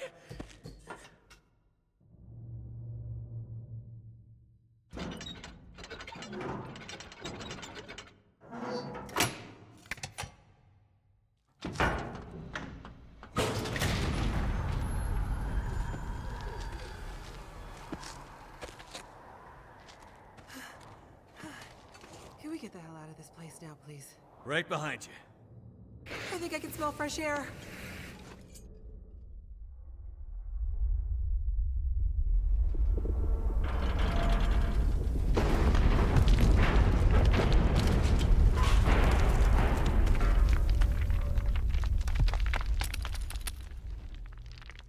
Well.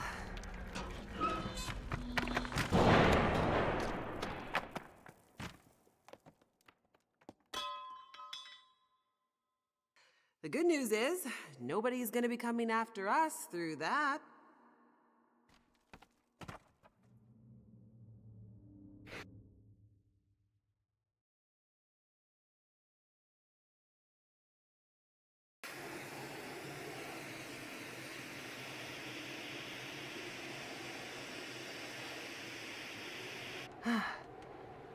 There it is. Home sweet home. Feels more like the ends of the earth up here. We're above the tree line. The weather is unforgiving, but there's a peacefulness. Being this close to the ceiling of the world. Not words I'd have expected from a girl who grew up in the big city. Being up here does something to you. It makes everything seem less, somehow. I think I understand what you mean. I hope we're not too late.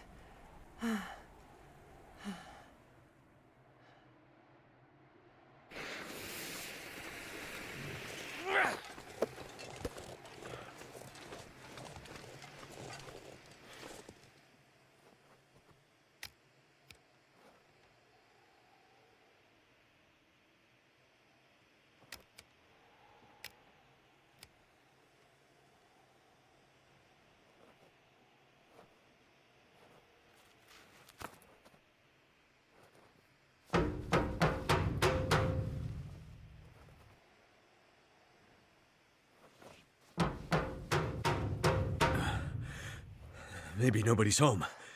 This place is huge. We could bang this door for hours and she might not hear it. The sun's gone and the temperature is dropping. I'm afraid. Wait. I think I hear something. Dr. Atwood?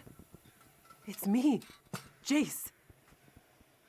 Hello, dear. I'm very glad to see you again. Relieved, even. And who is this? This is Mackenzie. He helped me find my way back to you. You know how I feel about strangers. I know, but I have a feeling he can help us. You kids had better come inside then.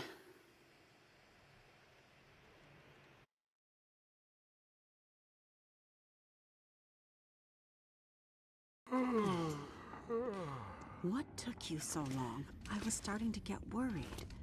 I ran into some trouble on my way back. You know the old penitentiary? Oh, goodness. You didn't end up there, did you? Yeah. And things got messy.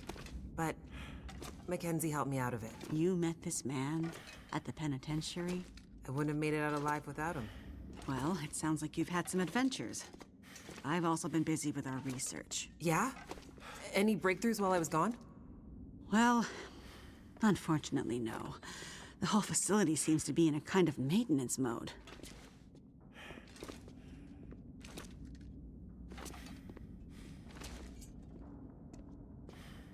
Did you manage to pull our data from the scope before the power died? Unfortunately not. That's what I need to talk to you about. But first, there's something I need to show you in my study.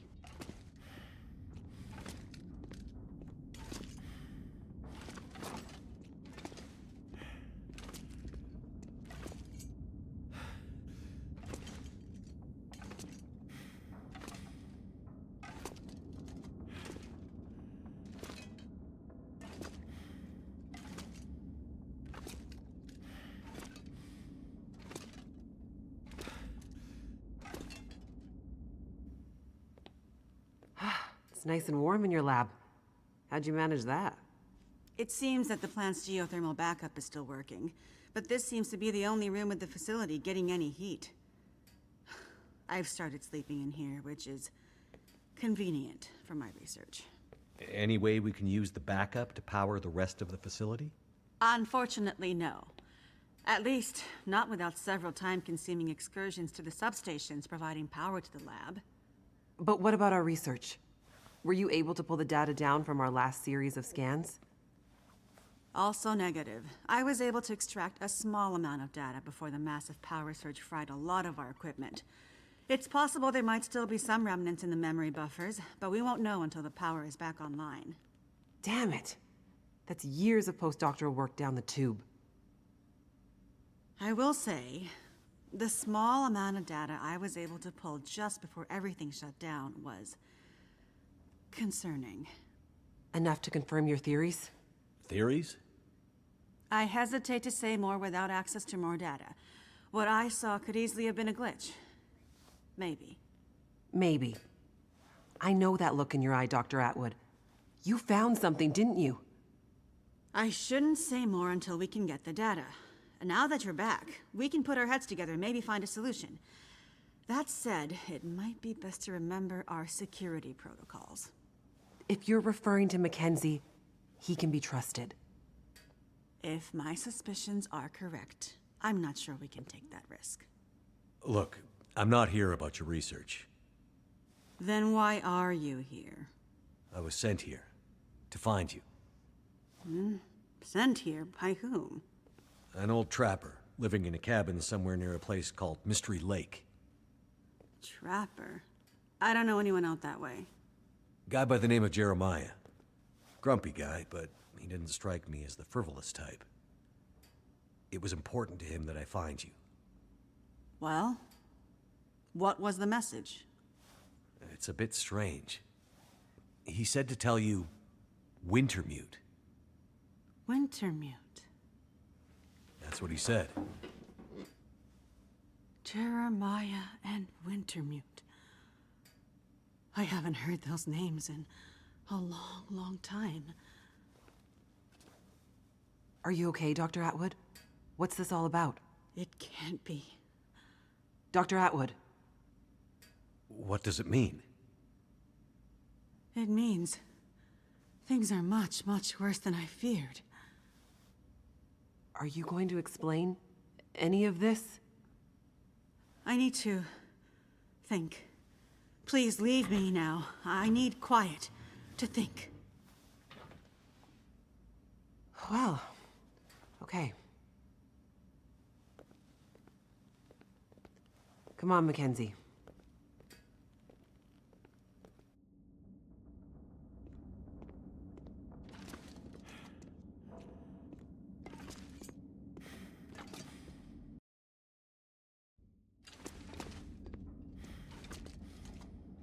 When she gets like this, it might be days before she comes out of it. We may as well try to get some rest. I won't lie. It's been a while since I had a proper sleep. Feels like something I is hear you. sapping my energy. My room's in the workers' quarters out this way. There's plenty of empty bunk rooms. Take your pick. I will do that. And a kitchen with food, if you're hungry. Thanks. I'll check it out. Thanks for your help today, Mackenzie. The past few... Not a problem. No, I mean it. I never would have made it through that mine without you. Or the prison. Or the Pope. Or... Good night, Mackenzie. Night, Jace.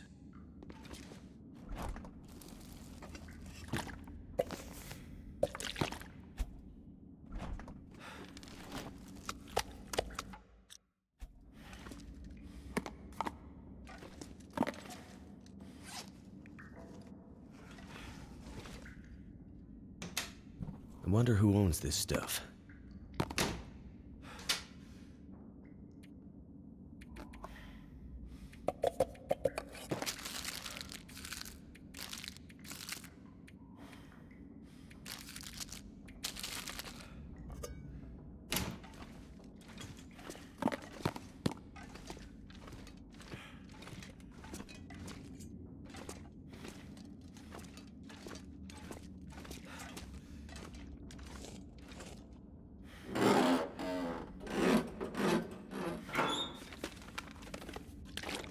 I could use this.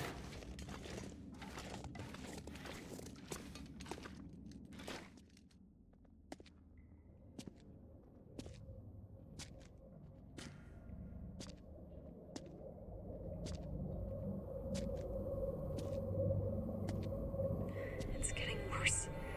We have to do something. You said you'd help. You said you had something that could help her. Astrid, it's getting worse. You have to do something. You understand that better than anyone. Yes, I do. Find a way and get up here as soon as you can. I will. As soon as I can figure out how to... I'll find a way to get it to you. Have you asked Will? No. It's been years since we... I haven't asked him yet. We don't have time for this, Astrid. You need to do this, and soon. I will. I'll fix it. I promise I will get there. I'm afraid it's happening again, Astrid. I'm afraid we'll lose her this time. That's not gonna happen. Hurry, Astrid.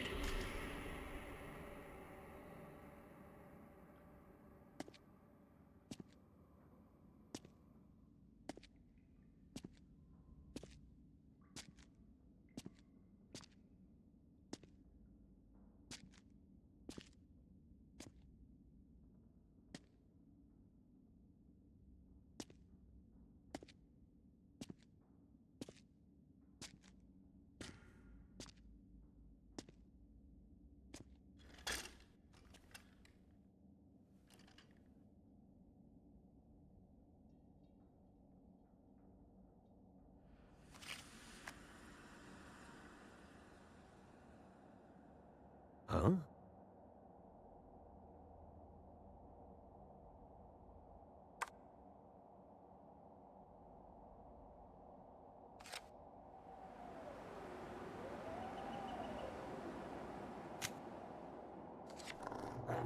Well, don't worry, Pilot. You'll be with her soon.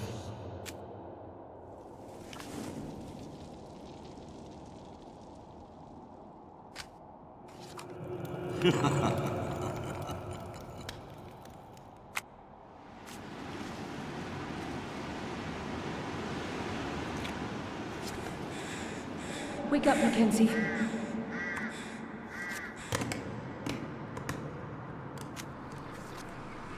Wake up, Mackenzie.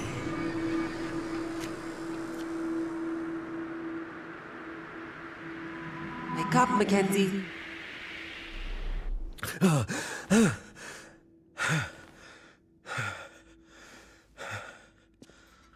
Good. You're awake. Atwood wants us to meet her in the control room. I think she was up all night.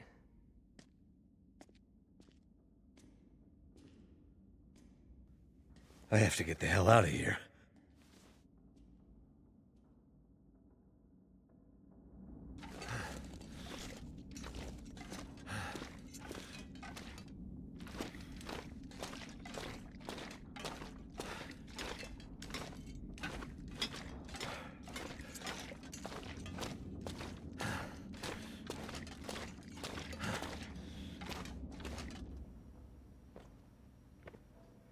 You look like you could use this. There isn't enough coffee in the world, believe me. Glad you could join us. It took me all night, but I think I figured out how we might be able to retrieve the data in the memory buffers. It's risky, but I don't think we have a choice. I would love to help, but there's a place I gotta be. I delivered your message. I got Jace back to you. My work here is done. There are other people who need me. Listen, Mackenzie, is it? I'm not a trusting person by nature. But if John trusted you with his message? John? You know him as Jeremiah. Oh, so you do know him?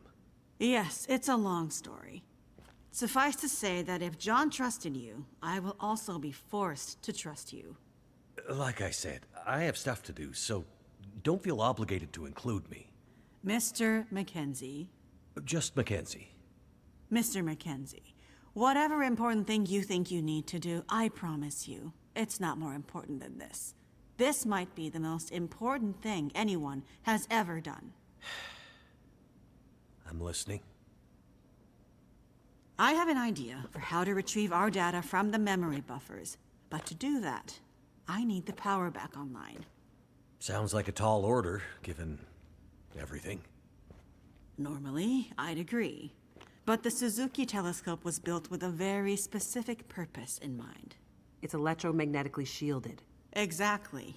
See, the whole reason this is up here is its location not only allows the telescope to broadcast and receive signals from space with almost unprecedented clarity. Like I said in the mine, why else would you build a radio telescope in such a remote location? But the area's geological and geothermal characteristics lend it some very unique attributes. Look, I'm not a scientist. Can you flip a switch? That I can do. Perfect. Look at this map. See these 3 black rectangles? Uh-huh. These are substations for the station's geothermal plant. I thought you said it was only enough to power the heat in your lab. Currently, yes, but the system was designed to power the whole facility. The project was mothballed several years ago, and only the small feeder line left open, which is what is heating us right now. But the main line was mostly operational when they shut it down. Okay. If we can get the full system back online, we might have enough power to fire up the mainframes and pull the memory from the buffers before... Before what? Before the memory gets wiped. Forever. So the only way to maybe retrieve the data is to possibly get the system going long enough to pull the data down, and if we fail to have perfect timing, the data, my life's work, will be deleted. Forever. Our life's work. What do you need me to do? In each of the 3 substations, you should be able to find a bank of physical switches. They're currently in a kind of testing mode. Prime them and flip them to active. And, with any luck, we'll have power. Okay. Sounds easy enough. Problem is, once you start one substation, you'll have to hurry to the next. Normally, they would be turned on simultaneously by multiple crews. Here, you'll be on your own. If you take too long, pressure will build up in the system and probably create a catastrophic explosion. Right. Let's avoid that. Tell him. Tell him what? You know. Oh, he'll be fine. Tell him. Tell me what? Well, you might not be alone out there. Huh?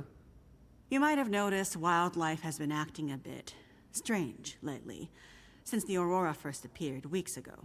You don't say. Well, for some reason, it's even worse up here. Our working theory is the altitude and proximity to a range of anomalous geological strata. It's okay. Strange wildlife I can handle. Great. You'd better get going. What's the hurry? You need to be back before the next aurora. Why can't things ever be easy? If my calculations are correct, we're due for another burst of heightened aurora activity very soon, which means the unshielded parts of the system will be vulnerable. Last time, the system shut down following emergency protocols. This time, there are no more protocols to protect the system. Another blast of geomagnetic activity like that, and the whole system could go up in flames. Right. So, no data. And what's so important about this data anyway? Please hurry, Mr. Mackenzie. Get this done, and I promise you all the answers your curious heart desires. There's a supply room by the entrance we came in at. You're gonna want to grab some warmer clothes and whatever else you think might come in handy.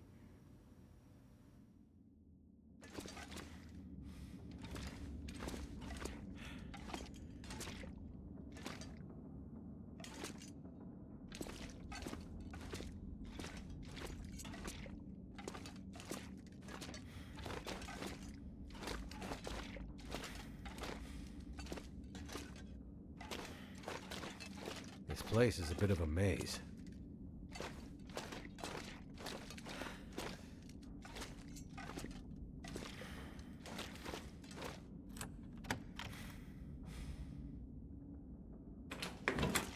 Time to gear up.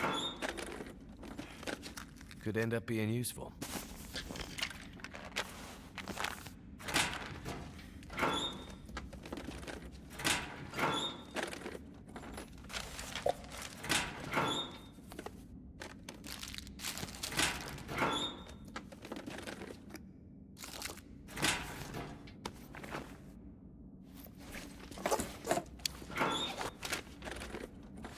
I think I can use this.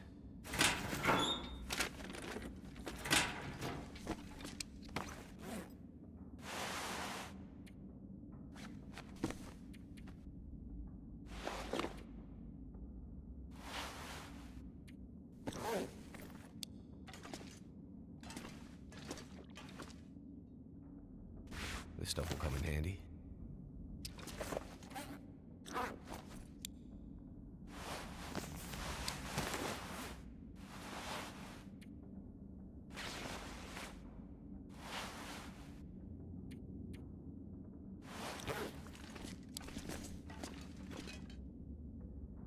Hope nobody needs this anymore.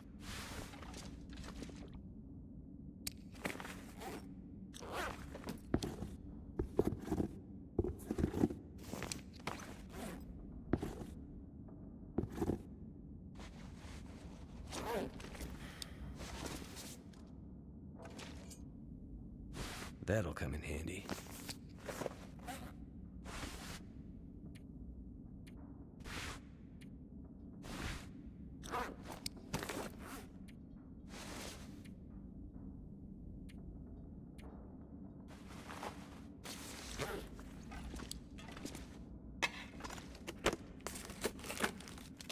Could end up being useful.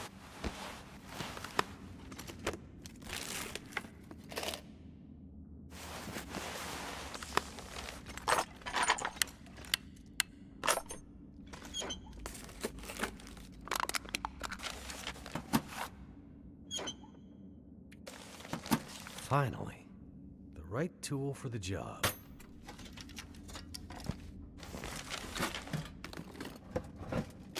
I think I can use this.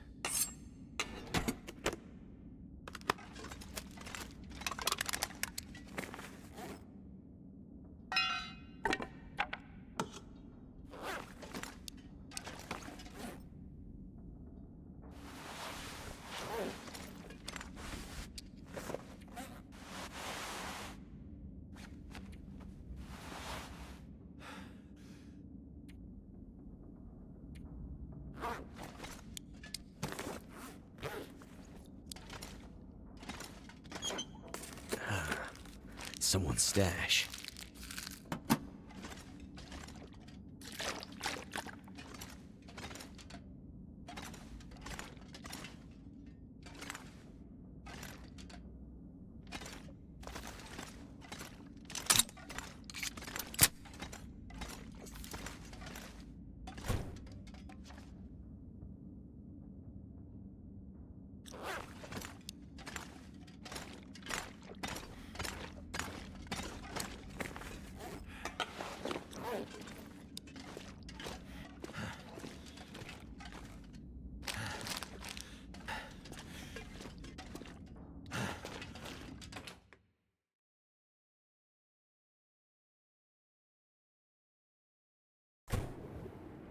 careful out there. Everything depends on you now. Oh. I'll be careful. Just come back, okay?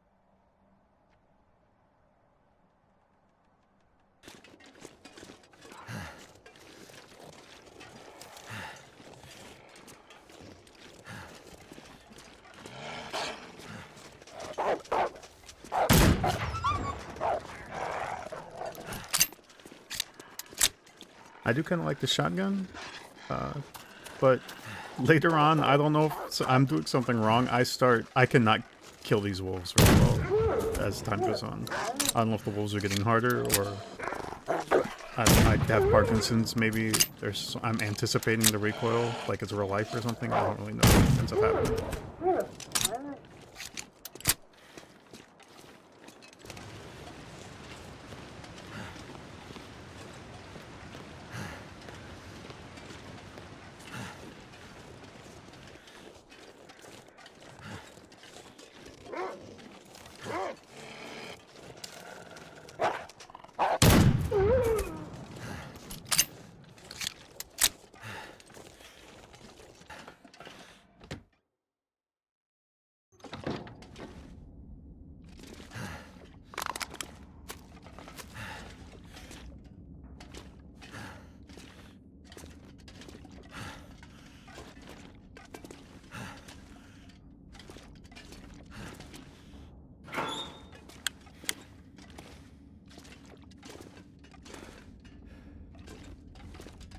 Pack is getting kind of heavy.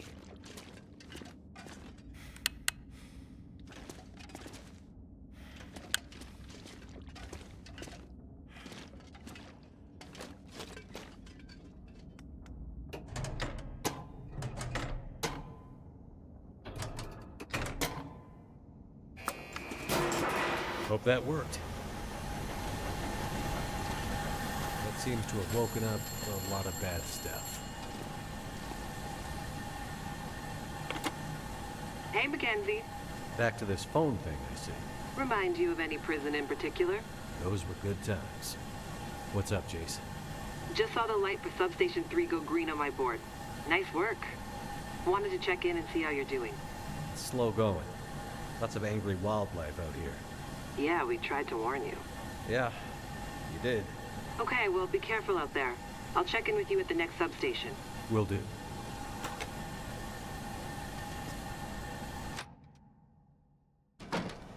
One down. Oh, that hurts so much.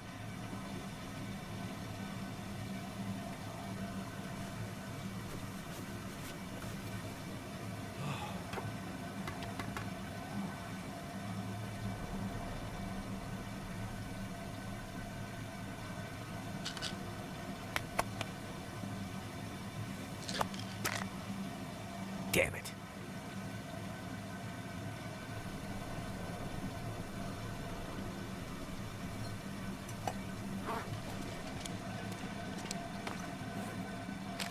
Gotta keep moving. No time to waste.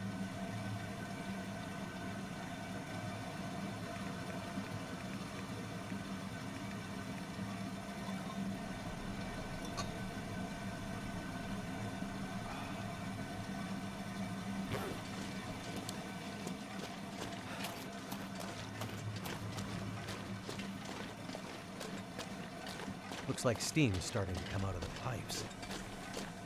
Pressure must be building in the system. Just like Atwood warned would happen. Gotta follow the steam pipes. They'll lead me to the next substation. Gotta find my way past this mess.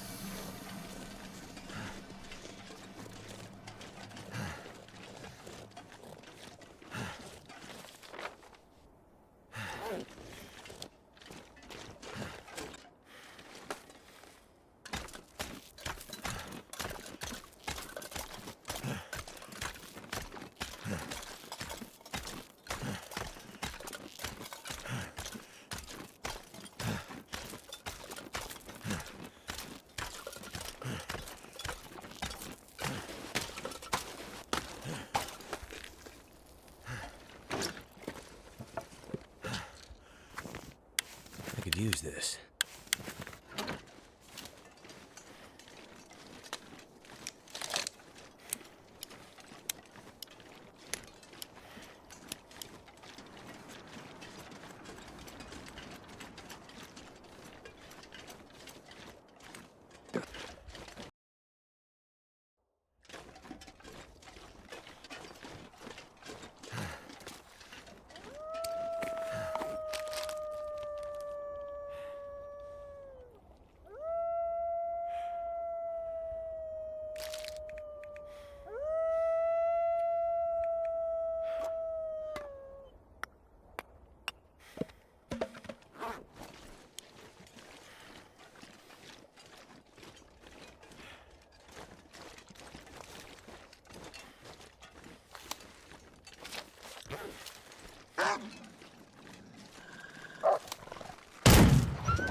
Primed and activated.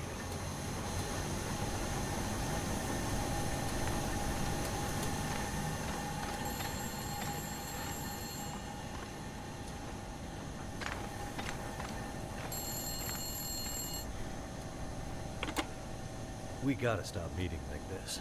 How goes the war? Not sure. I think we're winning? 2 green lights on the board feels like we could beat. Something doesn't feel quite right, though. What do you mean? I don't know. Can't put my finger on it. We'll keep an eye on it. I need you upright and breathing out there, getting shit done. I'm on it. Atwood's getting squirrely. She's pretty sure tonight's Aurora is going to be a big one. I don't need to tell you how important this is, do I, Mackenzie? I know what I need to do. I'm seeing some pressure building in the geothermal system. Gotta get that next station online ASAP, or we're gonna have problems. Understood. I'll get it done. Sorry to add more pressure, Mackenzie. Please be careful out there. You know me. Careful is my middle name. I think you mean crashing my plane and having endless bad luck is your middle name. Still here, though. Let's keep it that way. I'm going too slow. I'm gonna run out of time. Another one down. What the hell is that glowing stuff? It's like the aurora. On the ground.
I cannot tell what if I'm missing the recoil is going up and then it's shooting. I have no idea. That was probably just a miss, but some of these I don't know how they're not connecting.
Something's making me feel tired.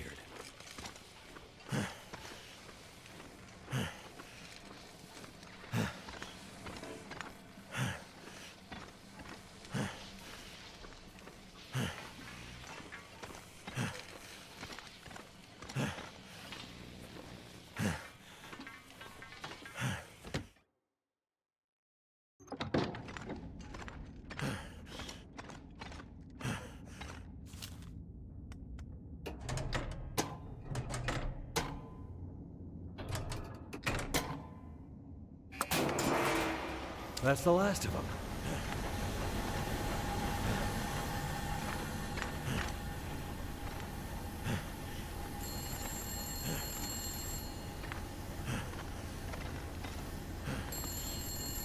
Gotta find my way past this mess. I see 3 green lights on the board, and a bunch of this old gear seems to be powering up. Good news. How's it looking out there? I think I've seen the worst of it. The pressure in the system seems to have dissipated, so that's one less thing to worry about. Great news. How are Atwood's preparations coming? She's in heaven. Haven't been able to get a word in edgewise since the power came back online. She's been running from system to system, and I am just trying to stay out of her way. All right. Let's hope her plan works. Tell that man to stop fooling around and get back here on the double. I gotta go. If the big Aurora appears before we're ready... I remember. Life's work down the tube. Exactly. Be careful out there, Mackenzie. And get back to us soon. I'm on my way.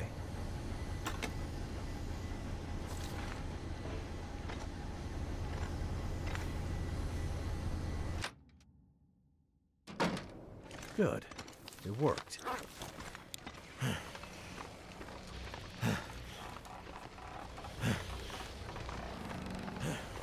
I gotta hurry.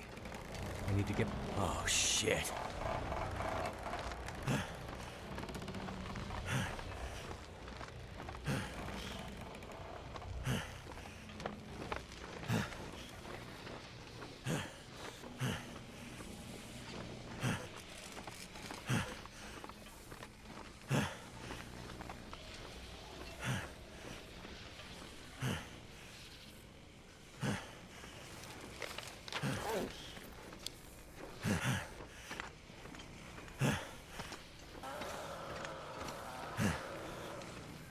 What the hell was that?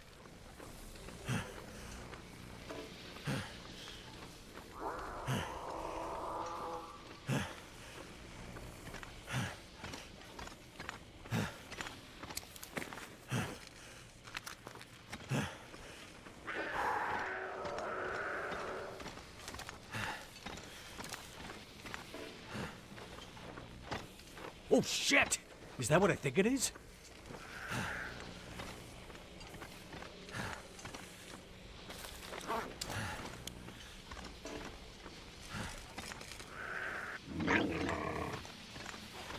Cougar.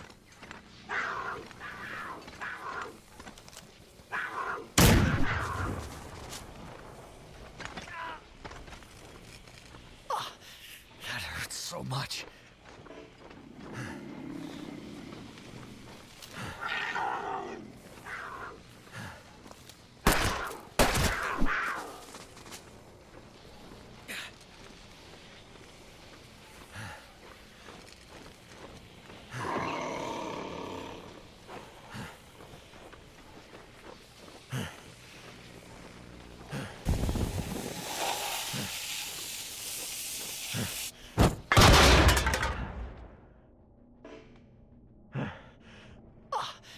That hurts so much.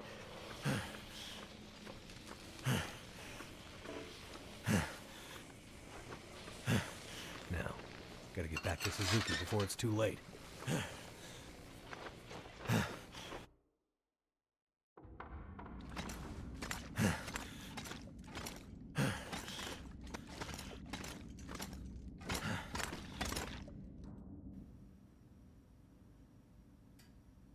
You did it, Mackenzie! Yes, good work, young man. It was no trouble.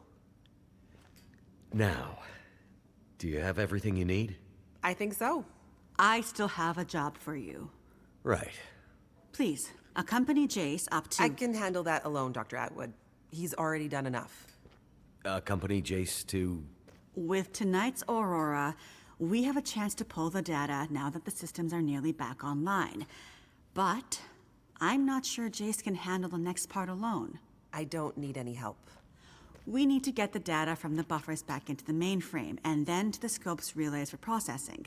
But for that to work, we need the benefit of the program. The program? Just a little something I put together during my graduate thesis. It's a brilliant bit of coding, and without it, we'd be dead in the water. Okay. So, what can I do? The next parts are all about perfect timing, and we each have a part to play. I'm sure I can handle the telescope. Nonsense. This is too important to let pride get in the way. Once more, for good luck. Let's not make this a habit, okay? Works for me. You two had better get moving. We're running out of time.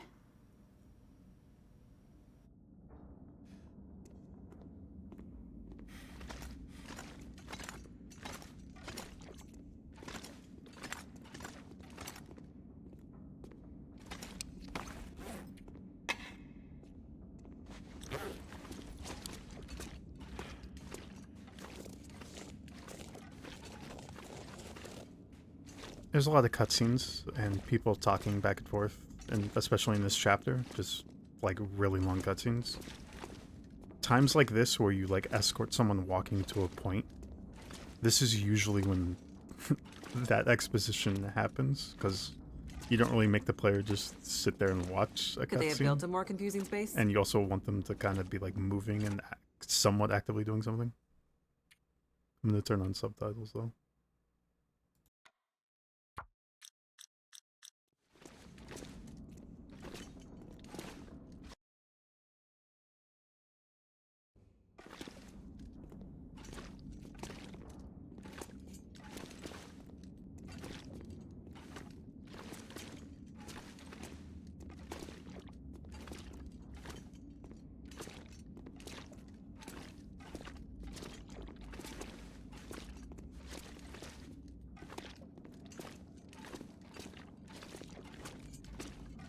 This place is old, but it has good bones.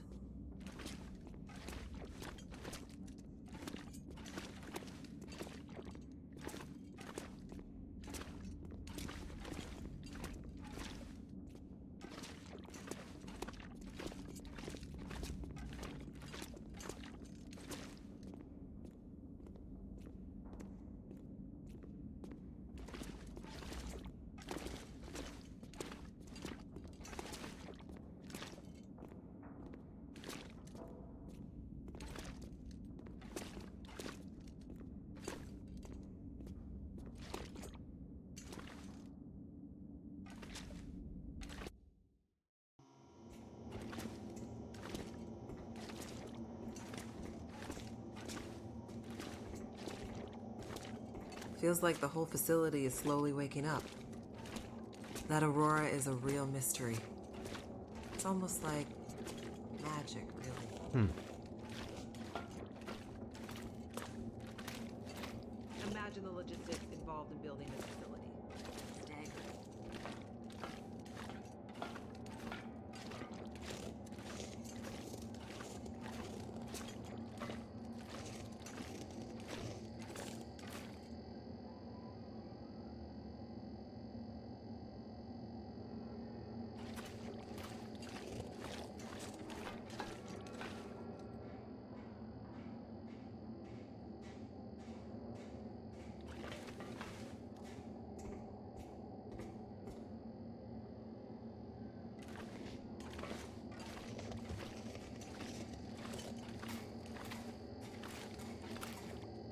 The people who built this had no idea how important it would be someday.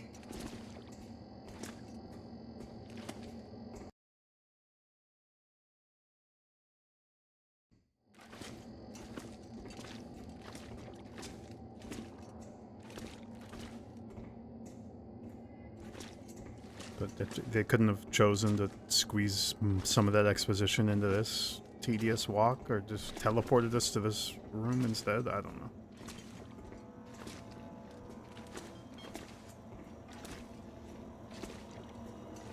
Well, well, there she is, the Suzuki Radio Telescope. Isn't she beautiful? Lit up by the aurora, no less. I've never seen it so bright. It's massive. Let's hope we're not too late.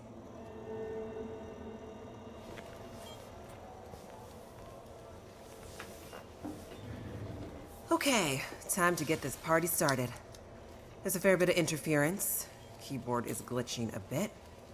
Can't be helped, we're way past long shots at this point. Loading the program. Now. Are you in place? I'm seeing some spikes on the sensors at the peak. Shouldn't be long now. What do you need me to do? Okay, this is the tricky part. I'm gonna have to run the program and update the code in real time to modulate for the aberrant magnetic field and... Jace, So I'll be busy focusing on that.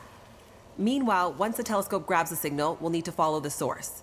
The new data will help flush the buffers, and the data in the buffers will get pushed to Dr. Atwood's workstation for processing. It's an archaic system, but best I could do with 30-year-old technology. I'm still not clear on what you need me to do. You're a pilot, right? Yep. Know how to adjust your heading to follow a radar beacon? Yeah, I have a pretty good idea. Same principle. Grab the big metal wheels at the base of each leg of the telescope sensor assembly. You'll see a bunch of numbers around the edge. When my program outputs specific bearings, I'll shout them to you. And then you have to find a way to match those bearings as quickly as you can. Sounds easy enough. The timing has to be perfect. Got it. Like, exactly perfect. I hear you loud and clear. Did you say you got here after crashing your plane? Don't start. Get ready. I'm seeing some power spikes. Something big. It's happening.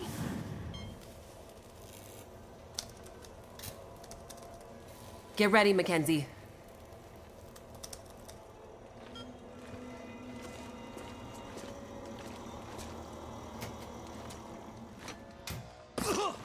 What a mess. Look for the wheel, Mackenzie.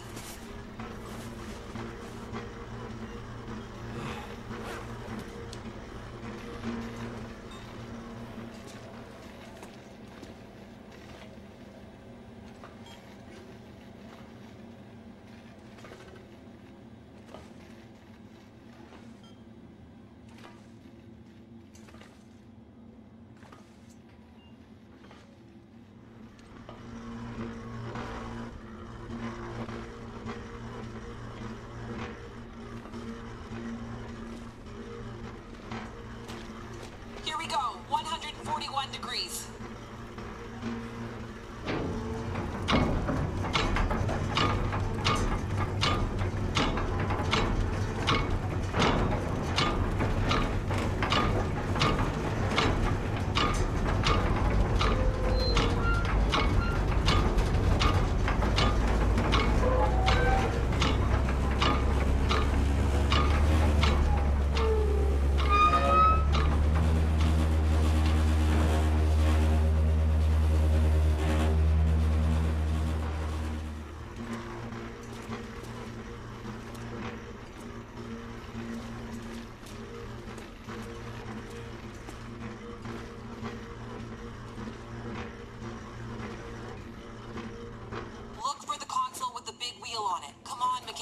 How am I supposed to find anything down here? There's gotta be a way through here.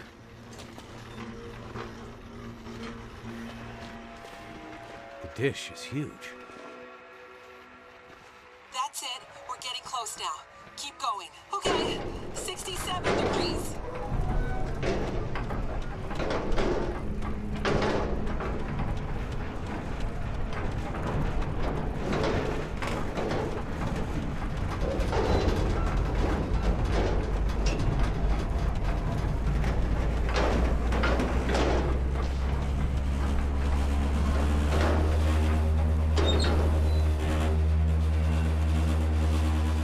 Jace? Everything okay over there? Don't worry. Keep going. Last bearing incoming. Come on, you sweet, sweet program. Don't let me down. 156, Mackenzie. Get to 156 before the whole thing blows.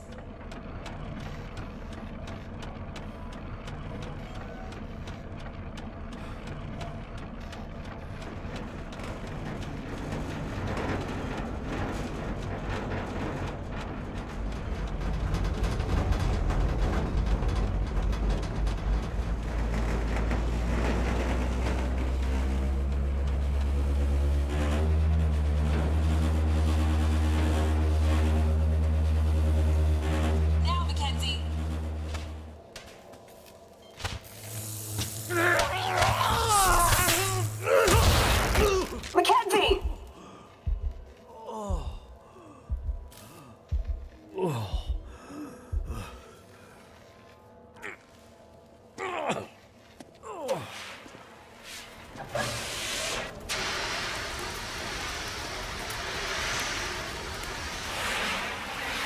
The program?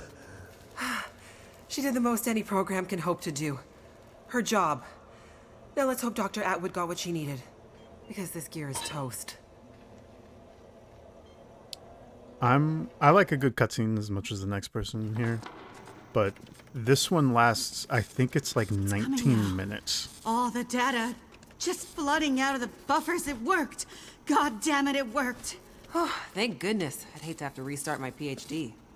You did brilliant work, my girl. Absolutely brilliant. We just need to keep the data flow, ensure it comes in a continuous flow, uninterrupted. How long before the data is ready for analysis?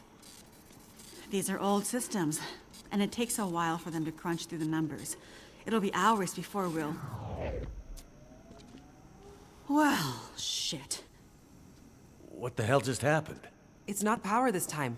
Geothermal plant's still showing up green on the board.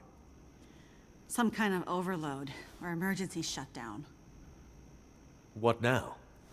Now we do this the old-fashioned way. We start combing through the numbers. I'll get us some light.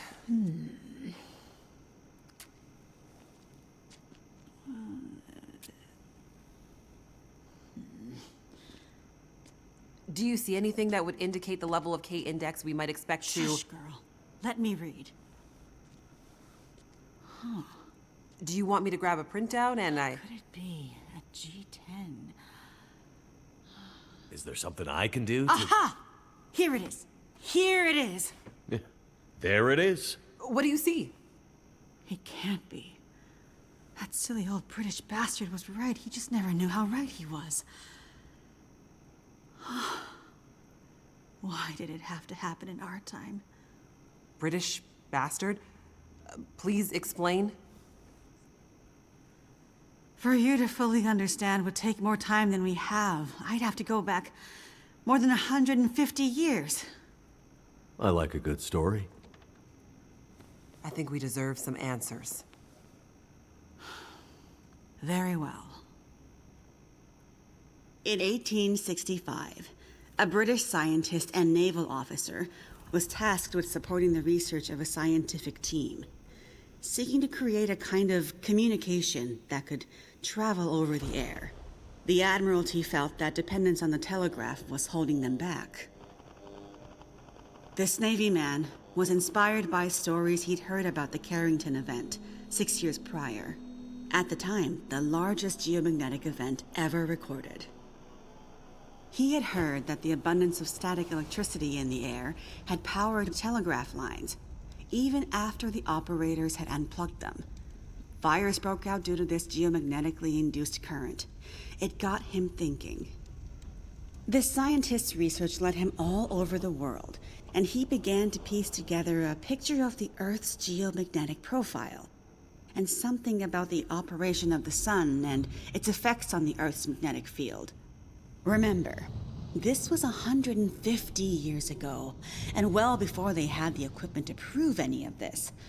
But a theory began to take shape in his mind that suggested the sun went through cycles of geomagnetic activity, waxing and waning, but sometimes spiking inexplicably in dramatic ways. The historical record held evidence of many of these events, but in pre-industrial times, the impacts were more subtle. Even in the mid-1800s, there wasn't enough power infrastructure to really feel the impact of these spikes, so it wasn't of grave concern. But the growing dependence on telegraphy suggested this shouldn't be ignored. And this scientist predicted that if the level of electrification continued to grow exponentially, as was predicted, this would create a serious vulnerability that could be exploited by their enemies at great cost to industry and society at large.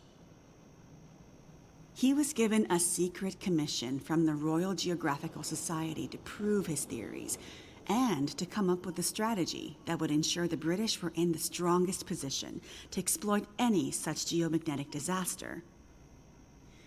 After another decade of research, this scientist began to suspect that this geomagnetic current that existed all around them could impact many other things, and more deeply. He began to study migration patterns of animals and gathered evidence of whale strandings, bird die-offs, and other unexplained mysteries relating to animals' innate abilities to navigate vast distances with great precision without the benefit of modern tools or equipment. Eventually, he knew he had to travel north to the Arctic to really test his theories. And in December of 1865, he took a ship and a crew of Navy scientists and mariners in a specially commissioned research vessel, a modified bomb mortar ship, fashioned after the Terror and Erebus from the ill-fated Franklin expedition. His ship was named the HMS In Tenebris, and he took it and a crew far above the Arctic Circle, along with an array of unique recording equipments he had crafted himself, with the hope of collecting data to support his theories. This scientist and Navy man was Captain Edmund Wintermute. The word in Mackenzie's secret message. It was a person's name. Wintermute's mission was to collect data near the Arctic Circle, and he and his crew were also tasked with the goal of resupplying a small Navy research outpost that had been set up as part of Wintermute's program the year before. Some of the crew on Wintermute's ship was designated as relief for the outpost's crew, and Wintermute was meant to bring the replaced men home to their families. A few days away from the Arctic Circle and 2 days from their destination, Wintermute recorded increasingly active aurora and other geomagnetic activity around the ship, including St. Elmo's fire. But he also noticed something else. As evidenced by their journals, many of the crew were having trouble sleeping, with some experiencing full-blown insomnia that worsened as they traveled further north. Some were also beginning to forget things, their journal entries occasionally slipping into childlike language or outright gibberish. 2 days out from their destination, the night watch rang the ship's bell to announce a man had gone overboard. The man, an experienced mariner, had been observed to simply walk off the deck of the ship. By all rights, a calm and dependable sailor. This event shook the crew's morale. Wintermute did his best to keep them focused, but he was still inexperienced as a ship's captain, always more the scientist than sailor or Navy man, and he could tell the men were increasingly becoming anxious, even distrustful. Walked off the ship and straight into the water. Exactly, but things got even stranger after that. When they arrived at their destination, a small island surrounded by sea ice, they found the Navy observation camp that Wintermute had set up the year before completely abandoned. The shelters were mostly destroyed, the relentless Arctic winds having shredded their canvas. The sled dogs were killed, some seeming to have been eaten. Many of the men were found dead, their bodies frozen in their beds, some showing signs of having been attacked or murdered. Yikes. Keep in mind, the Franklin expedition was still fresh in the public imagination during this time, including all the rumors of cannibalism. Wintermute could tell some of his men were nearing their breaking point, so he sent them back to the ship and took only a small group of trusted officers with him to search the rest of the small island. On the far northern side, in an icy bay, they found the remainder of the outpost crew, their bodies frozen solid in the ice. Some appear to have walked in and simply frozen in place. Jesus. And I thought we had it bad. Not wanting to completely abandon his research, but also recognizing the fragility of his situation, Wintermute kept a small group of trusted and hardy men with him.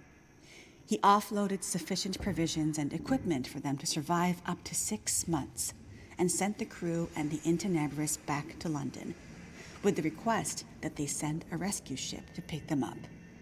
That's dedication. But what does it have to do with our data? I'm getting there. Months later, the relief ship returned to find only Wintermute remained.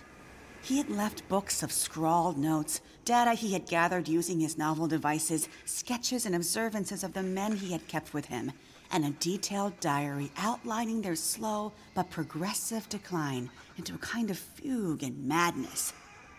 Wintermute was accused of murdering the men, brought back in shackles, and once back in England, summarily court-martialed and committed to a sanatorium. His equipment, journals, and the data therein were hidden by the Admiralty, and the Royal Geographical Society renounced Wintermute's membership and denounced his research, claiming he had gone rogue. His work disappeared for over a century, until I dug it up. Why haven't we ever heard this story before? Exactly the question you should be asking. I had encountered odd and inexplicable references to his research, but always leading to dead ends. I finally managed to get my hands, through no small feat of my own canny research and a dogged determination, I might add, on a few of his earlier papers. It wasn't easy, believe me. A woman, let alone a woman who isn't white, had to work 10 times harder to get access to this material, but I managed to do it.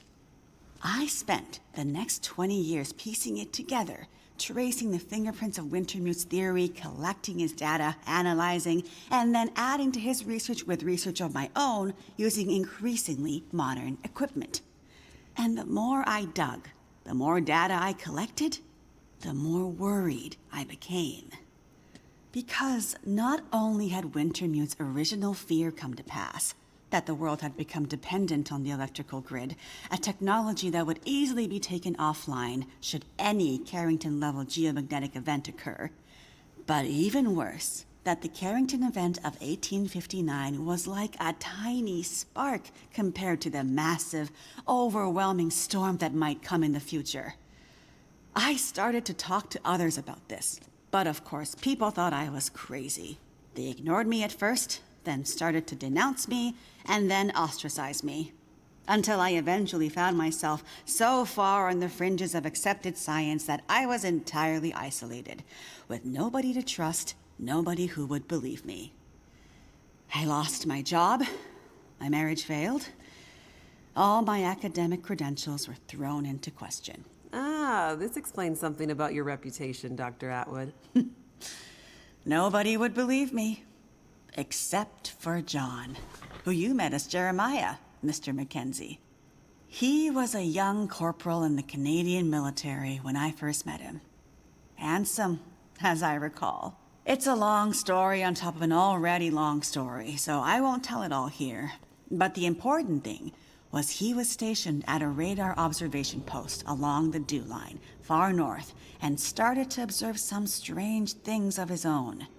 He followed the trail, which eventually led him to me.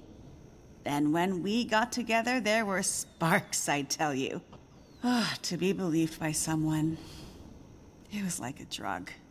We worked to uncover more data, and he kept his eyes and ears open, using his military connections to gather more information carefully. And he moved up the ranks, but always stayed under the radar, putting his career aspirations aside to ensure he could stay close to the facilities we needed access to. But it was never going to last. At one point, he was caught accessing some classified data shared with our NATO allies, and they thought he was spying for the Russians, so they put him in military prison. And we lost touch. Years later, he actually found me here, at the radio telescope.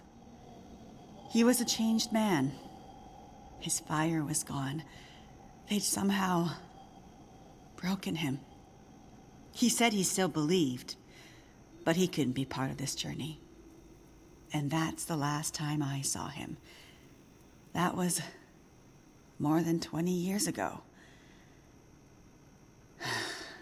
I can't believe he's still alive. And on Great Bear, no less. You can't possibly believe that's some kind of coincidence. Jeremiah being here. What are you suggesting? Isn't it obvious? He stayed here for you, to be close to you, to keep watch.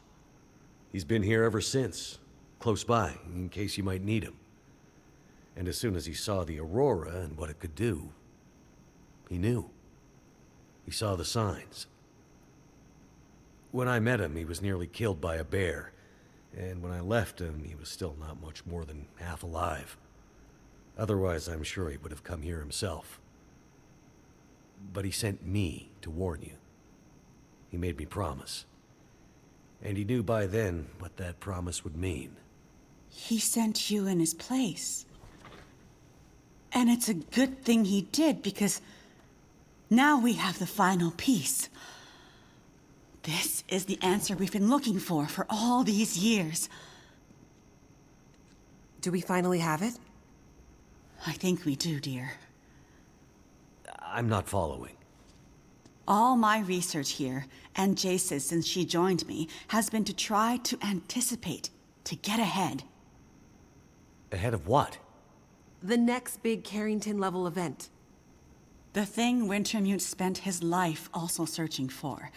And others, lesser scientists, industrialists, crackpots, even here on Great Bear. The island's unique geologic strata and northern latitude created a perfect test bed for geomagnetic research. Even a few decades ago, a German industrialist named Rudiger. But that's not important. Dr. Atwood, do we know the terminus? We do, my dear. And when is it coming? Do we have time to prepare?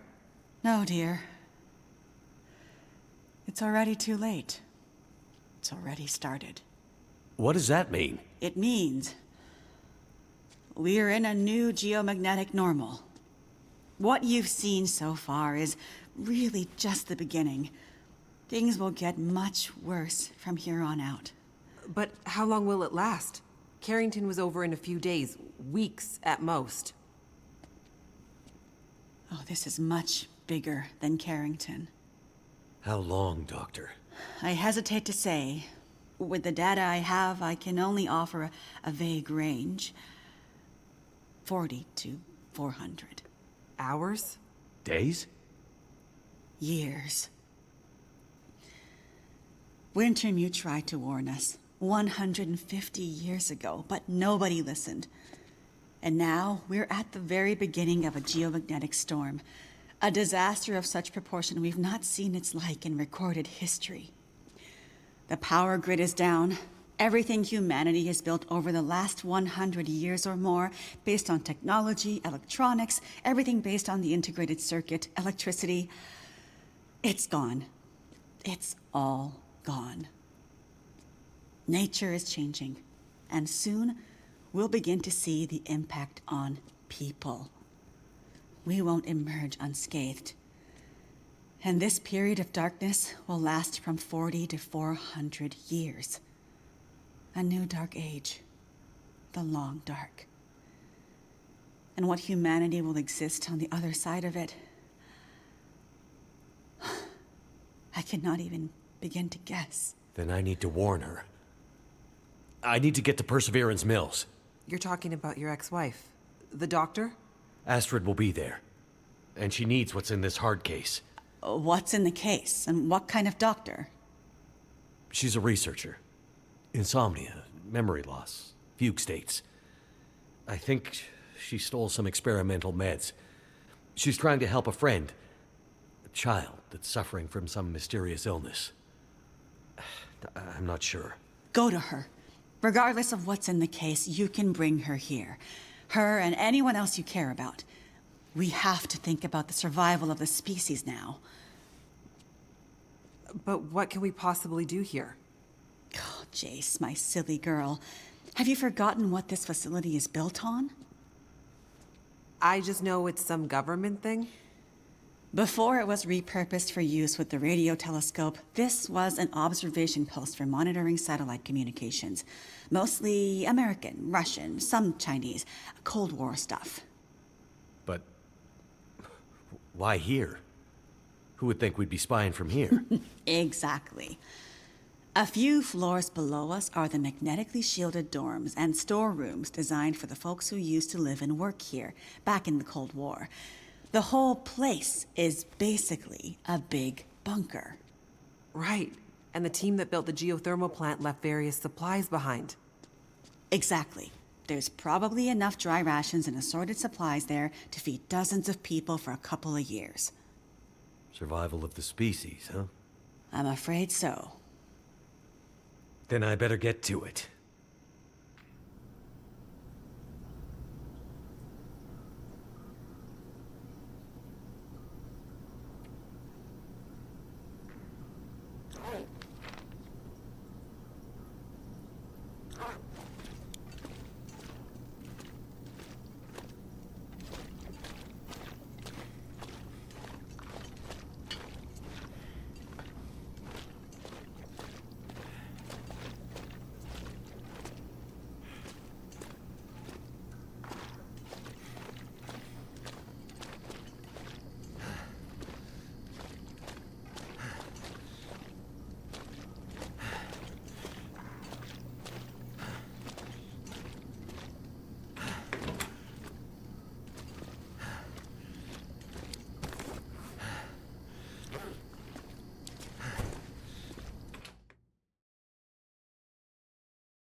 This is your patient. And in case you're thinking of letting him die, consider this a little extra incentive to keep him alive. Astrid! You don't need to do that. I need you focused. I'm a doctor. I'll do whatever I can to help your friend. He's not my friend. He's my son. He dies, she dies, and then you die. He's lost a lot of blood, and his injury looks infected. There's a fair bit of bruising around the torso, suggesting there may be internal injuries. Tell me what happened to him. There was an explosion. Then a lot of heavy stuff fell on him. How did you know to come here? We heard on the radio. Shut it, Vachon. You always did talk too much. You never mind that. Just fix Donner. For internal injuries, there's not much I can do with the equipment here. It's too rudimentary. Normally, he'd be airlifted to a regional hospital. You'd better figure something out. I need some better gear, like an emergency trauma kit. Well, you'd better figure out where you can find something like that, and soon. The search and rescue station. They need to keep it stocked as emergency backup for remote communities like Perseverance. There's medical supplies there. Where is it? Along the old logging roads, north of Desperation Bay. Very rough terrain. It won't be a fast trip on foot. Well then, Doctor, you better get going. I'll get the supplies and I'll be right back. And then we'll get Freya out of here. Don't get ahead of yourself, Doctor. Heller, go with her. Boss! Shut up and get going. A little company to make sure you come back. And remember, Donner goes, and your friend won't be looking quite so healthy when you get back. Be careful, Astrid.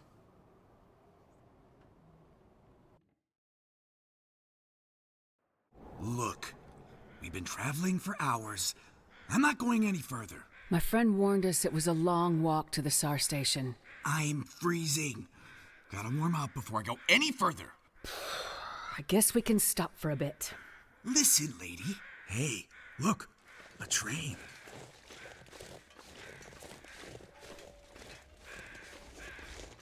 Damn. What an ancient piece of junk. This thing belongs in a museum. You know anything about trains? Nah, not really.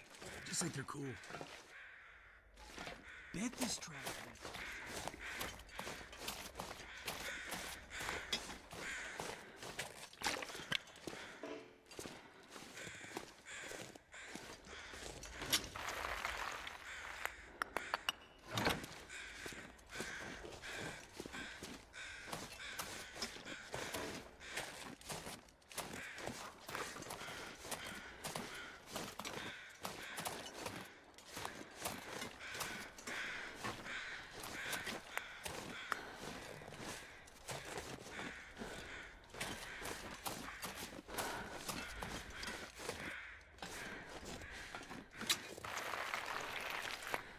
Nobody needs this anymore. If I could just get this old steam engine working, it would save us a lot of time. Sure would beat walking. But it looks to be missing some control parts. Throttle, maybe? Must be around here somewhere.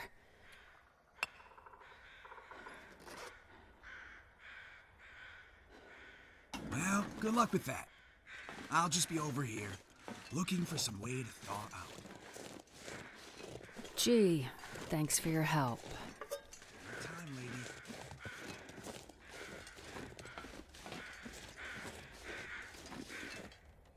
Maybe I can find something useful in that maintenance shed.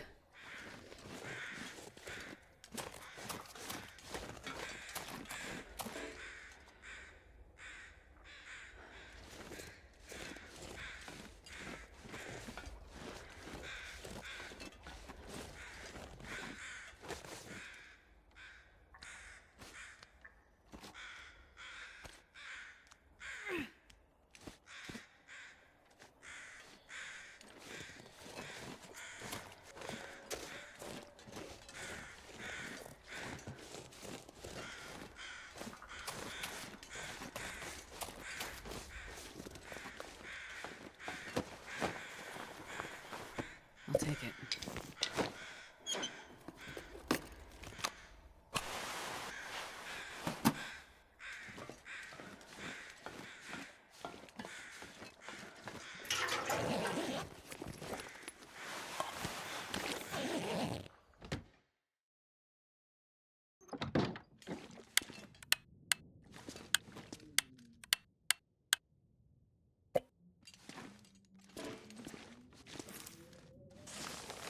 Dear Mia, I've been thinking we should see about finally letting Goose have a rest. Figure we can park her right at the end of the line, nearest P Mills.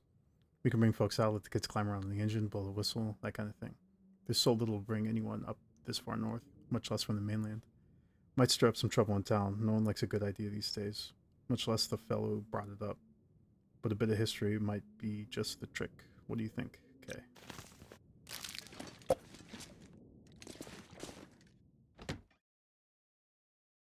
I wonder if I can drop any of this gear.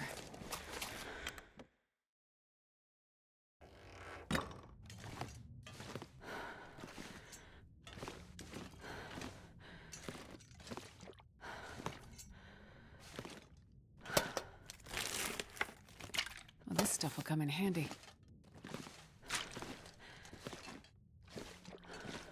There's another bug. I couldn't escape this trailer.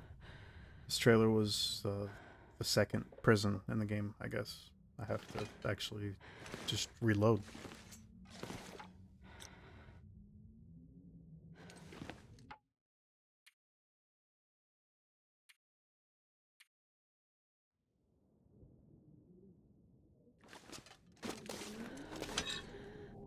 This must be what I need to get the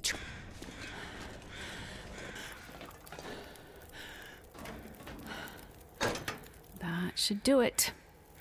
Now to get a fire started in the firebox.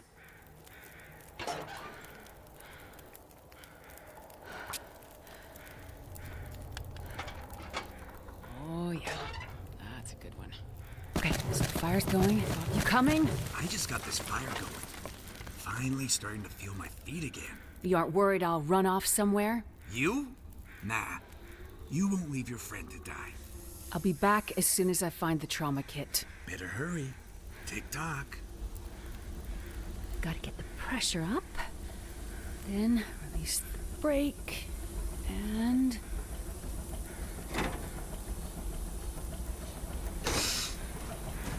it works!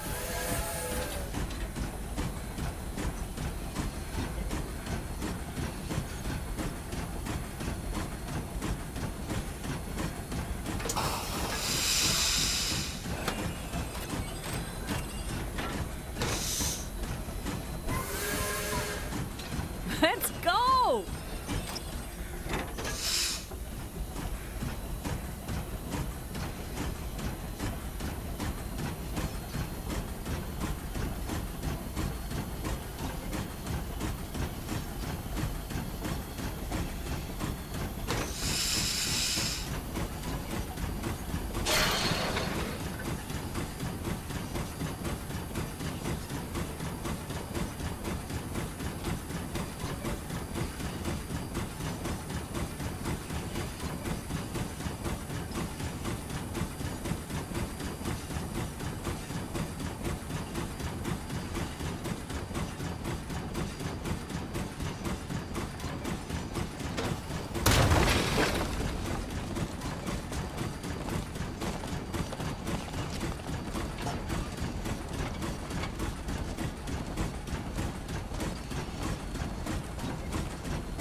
place.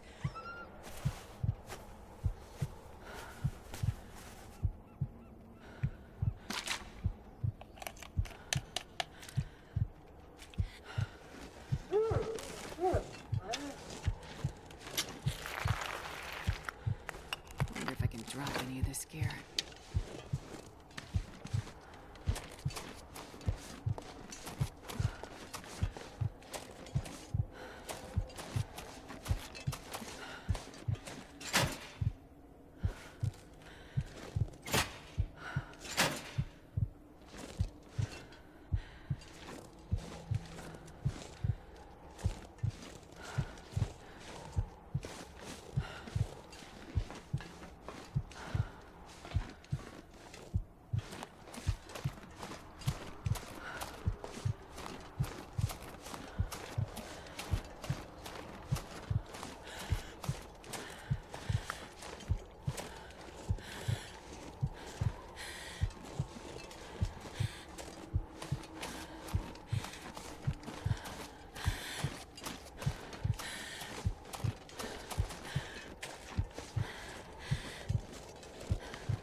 Need more coal to get the pressure up.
Looks like the fire isn't hot enough.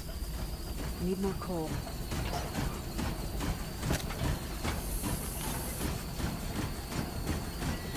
This place is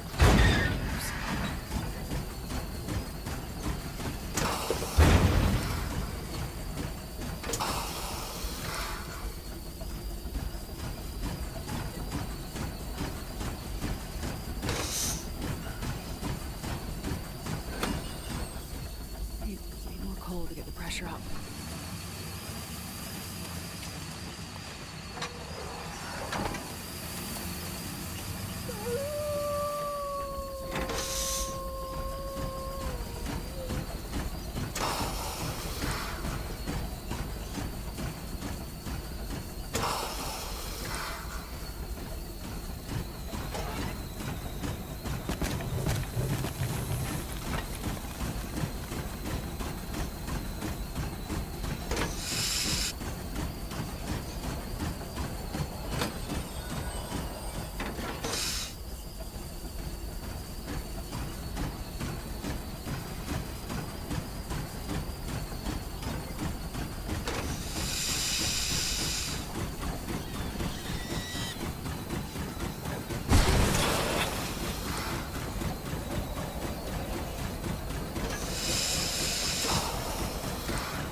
Switch the tracks and try again.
Okay. Looks like this is the end of the line. SAR station must be around here somewhere.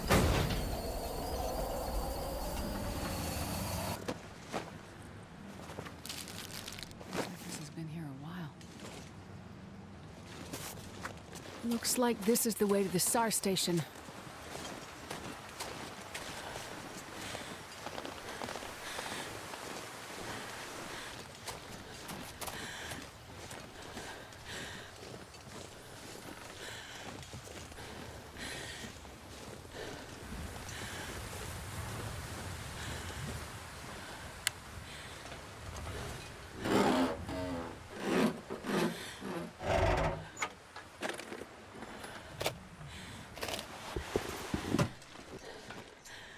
Found it!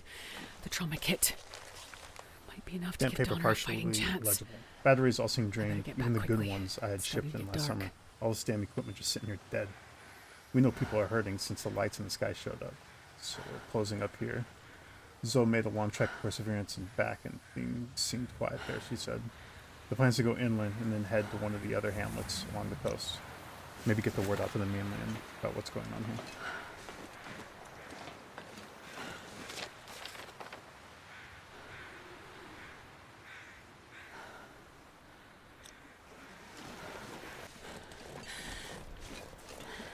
Gotta get the train facing the other way so I can get out of here.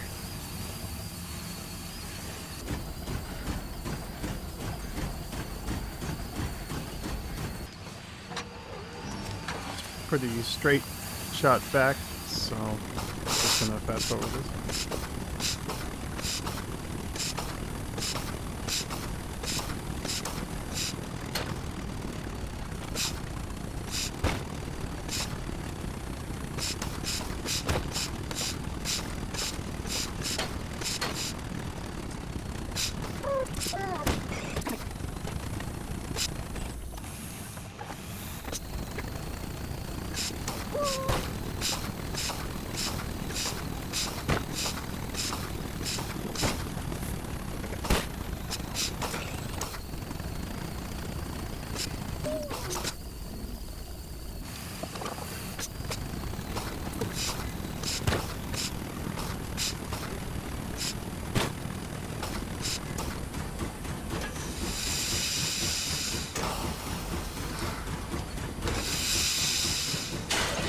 Train ride was unexpected.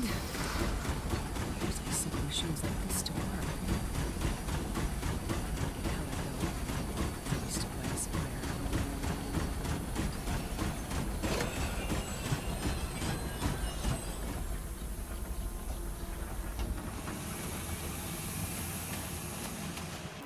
Hey, you made it.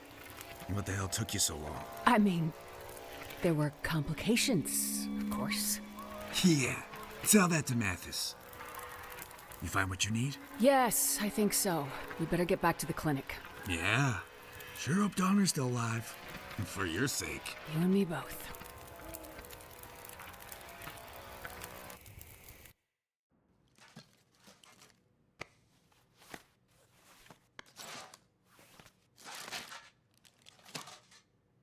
You were smart to let the others go. I told you hostages were unnecessary. You just worry about fixing Donner. There. That should do it. Is he gonna live? For now. That's not good enough, Doctor. Look, I could lie and tell you he's gonna be fine just to get you off my back and get my friends out of here, but the truth is he's been injured. Badly. Without better equipment, I can't say for sure what's happening inside his body. If there's internal bleeding, which I suspect there is, what I just did for him might be enough to slow it down, but not to stop it. Eventually, he's gonna need more help than I can give him. Maybe there's something that can help Donner. In your special metal case? I have no idea what you're talking about. Oh, Doctor, you are not a good liar. You think I didn't figure it out? You think I didn't figure out that you were what Mackenzie's been looking for all this time? You leave him out of it. Oh, but he's very much a part of it. I knew there had to be more to it. Why would a hard-headed pilot like him care so much about carrying a metal case halfway across this frozen hellscape? Mackenzie's a Boy Scout, but he's not stupid. He did it for you. Look, I have no idea what I'm talking about, right? So this case, whatever's in it, must be really important. I have nothing to say about it.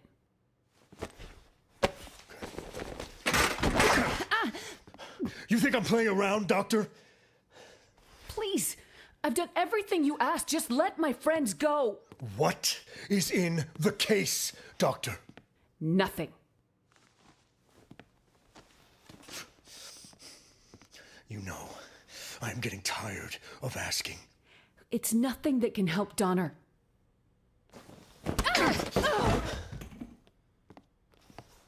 Then tell me what I want to know, or I go back to that bar and I start hurting people, starting with your friends. It's a cure. Or it might be. A cure for what? A cure for what I think is coming. The hell does that mean? I'm not 100% sure. But I think this Aurora, it's changing things. People. It's going to change all of us. And your case, is that some kind of medicine? A vaccine? It might be. Well then, another reason I need to find and kill that damn pilot once and for all. Because at one point, I had this case in my hands and he stole it from me. Boys, round up the crew. It's time to go. Keep the doctor, kill the rest. Lock him in that bar and just light it up. Like that school back in Milton where this all started. No! My friends, the people here, they're not part of this! Then we go after the pilot and the case, and we finish this off once and for all. You bastard! Oh, you have no idea. We're gonna have fun, Doctor, you and I. Mathis? Mathis? Something's wrong. What? Donna? Dad? I'm here. I'm here, my boy. I saw it. So what, son? Lights. The lights. They called to me. And I found water. Black water. It was all lights and black water. And then nothing. Nothing. But dark.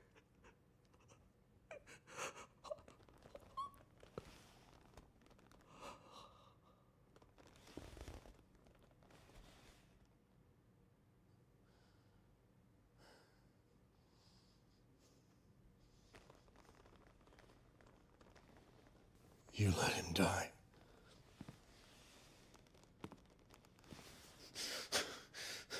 You let him die.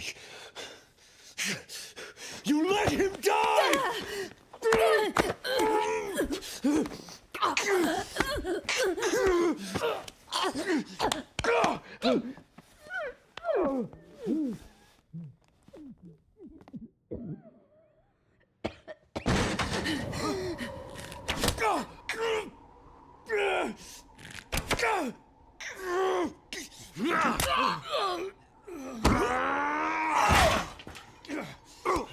Time to go. Hey, Jerry. I said it's time to go. I don't know. I feel like hurting them some more. No time. Fine. Let's get out of here.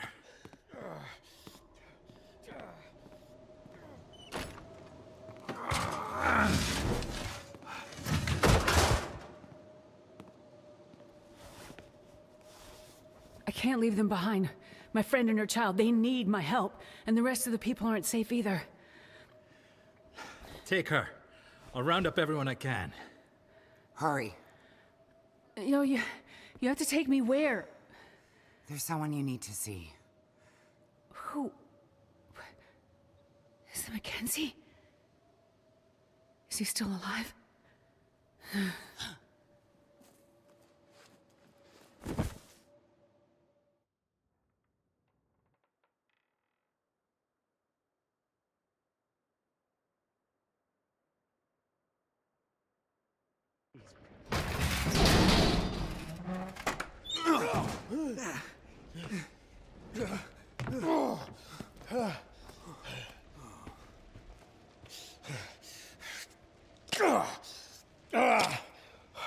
Come on, you scab. Shake it off. We have work to do. But what about for Sean? Nothing we can do for him.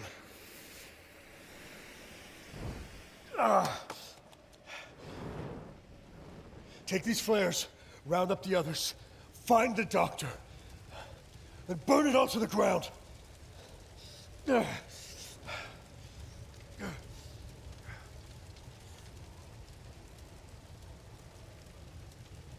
She's here. I gotta find Astrid before Mathis does.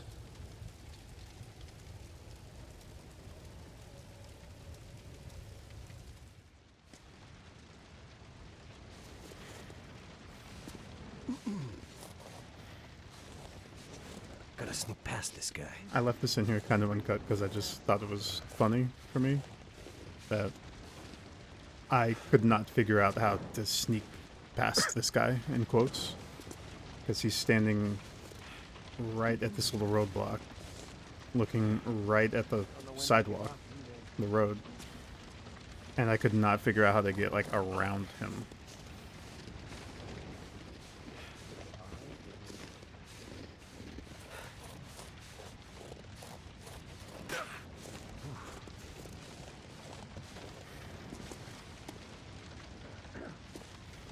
fire to warm us up.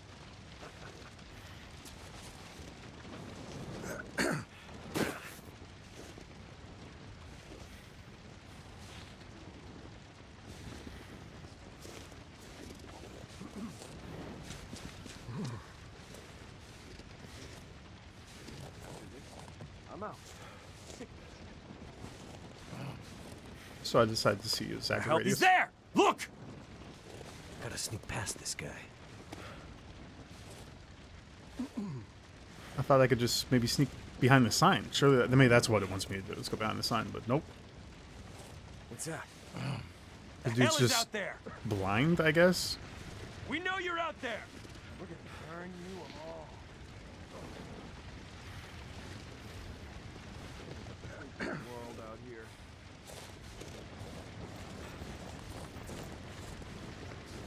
So much smoke and fire. I gotta find Ashford and get the hell out of here.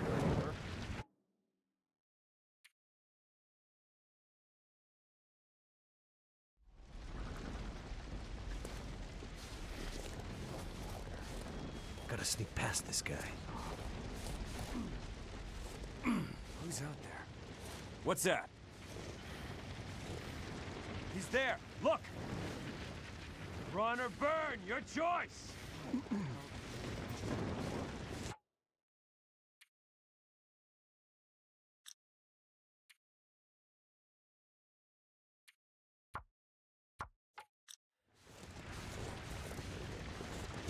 So much smoke and fire. I gotta find Ashford and get the hell out of here.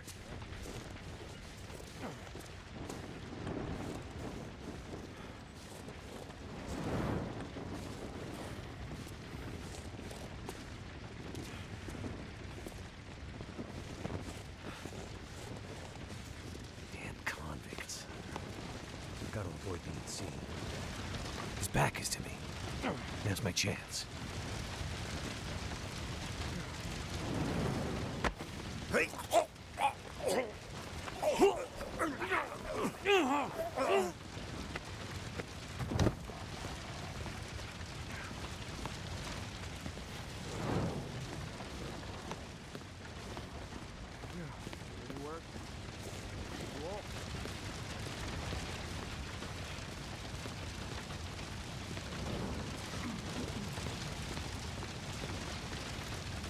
A little fire to warm us up.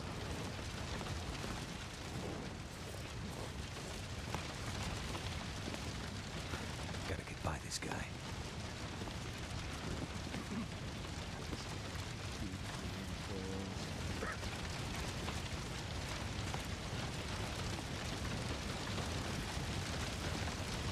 After this, I'm out.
No time to waste.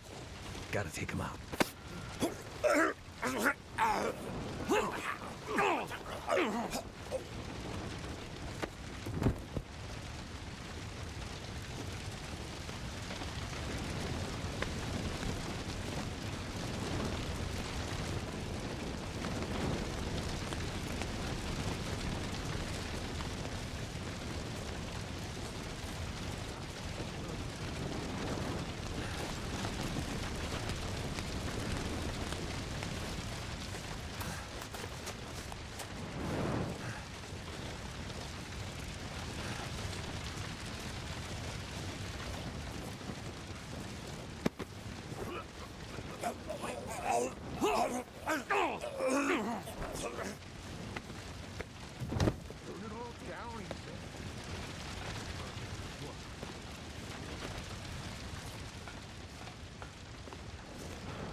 Shit, that burns. Feels like it's still burning.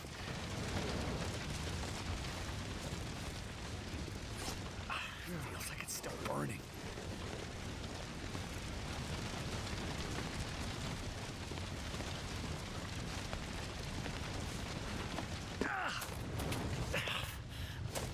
The pain.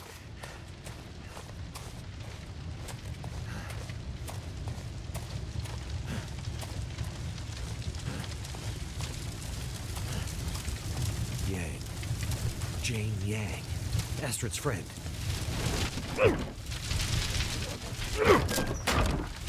This must be the house.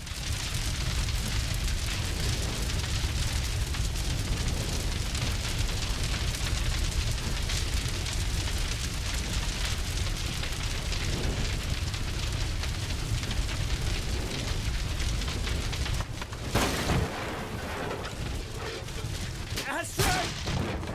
Can you hear me?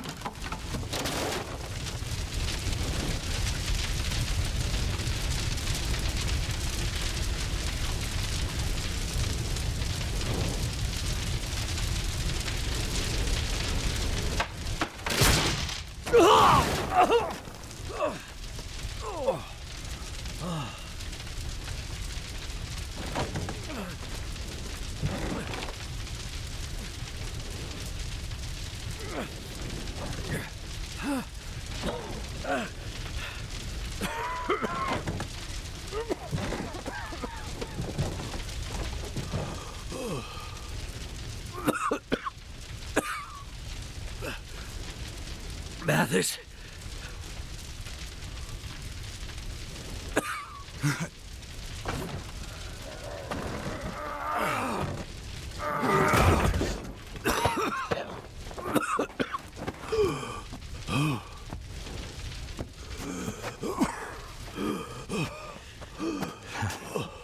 Looks like we're even, pilot. Bro, didn't I forge like a legendary family spear and then 1v1 a bear and then get you medicine on the other side of the universe? But you just lifted that log off me? I guess we're even. I mean, technically, Here. life for life, I guess. You almost forgot this. I have to find her. She's still here somewhere. I know. We got her out. You found her? Yep. Seems you two have friends who do, well, just about anything to help you out. I can't believe you found her. She's waiting for you. Let me take you to her, Mackenzie.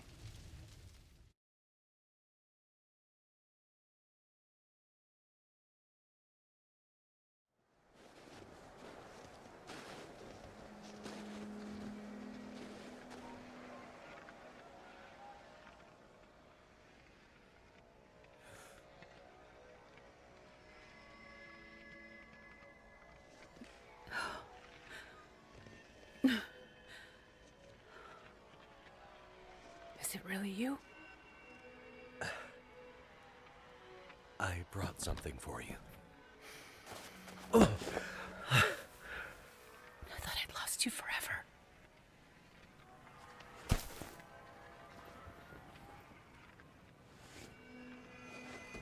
Nothing is forever.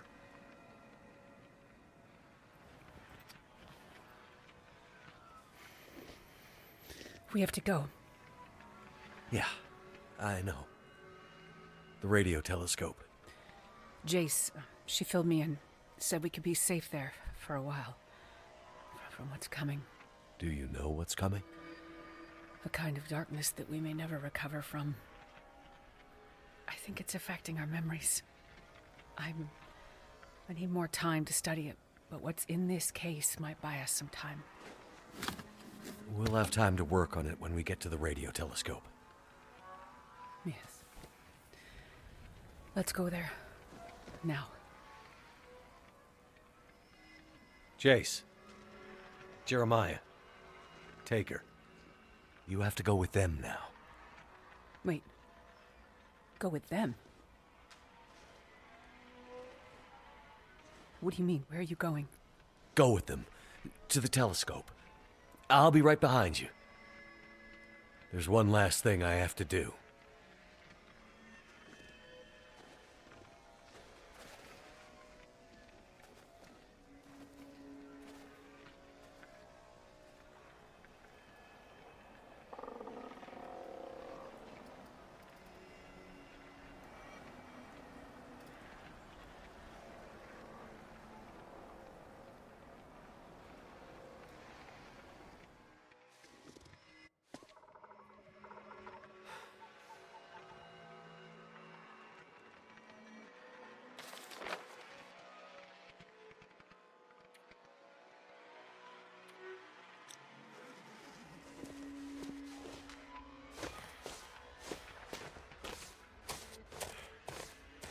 Just more complaining.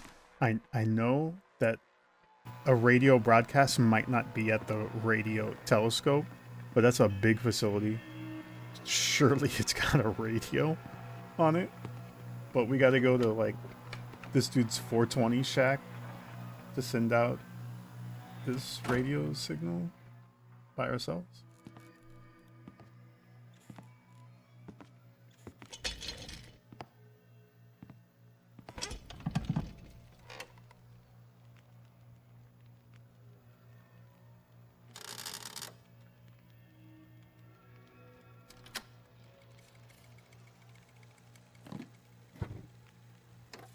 I don't know if anyone's out there. I don't know if this radio is even working. But if you can hear this, take shelter immediately. Get underground, as deep as you can. Take food, water, all the supplies you can find. The lights in the sky, the aurora, it's changing us. Changing the wildlife, changing our minds, confusing us, making us see things, making us forget. If you see the lights in the sky, stay underground. It's not safe. I'm not sure when help will come, or if it'll ever come. We might be on our own for a while. So, take care of each other. Because, in the end, each other might be all we have. And all we've ever had. I'm gonna loop this message for as long as I can. Be safe out there. And good luck to us all.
Love you, Jack.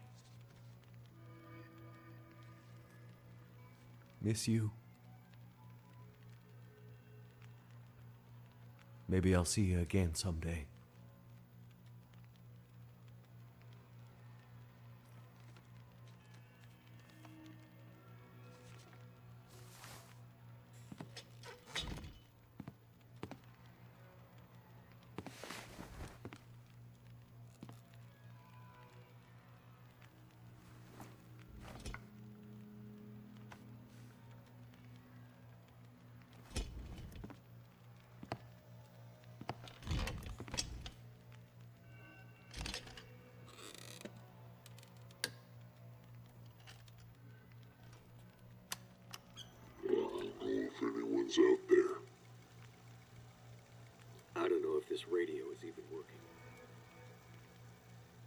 thinking this. Take shelter immediately.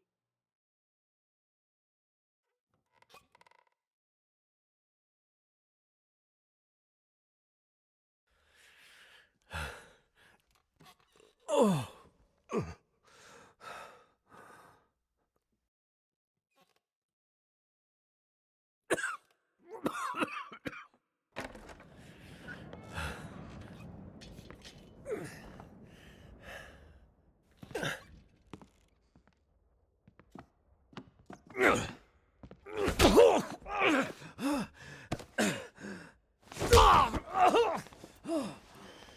Are we doing this again? Remember back in the prison? I told you I would destroy everything you love. Remember? Yeah. I remember. Well, now I've seen who you love. Now I understand what drove you all this way. I've seen her. I had her in my hands, and I almost killed her. She got away. But you see, I know where she is. I know where to find her. And it's time to finish what we started.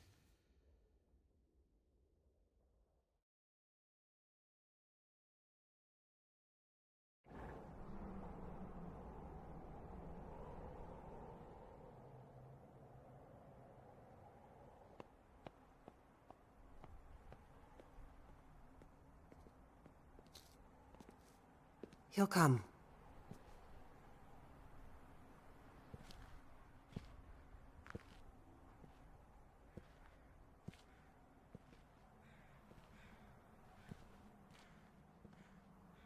He'll be here.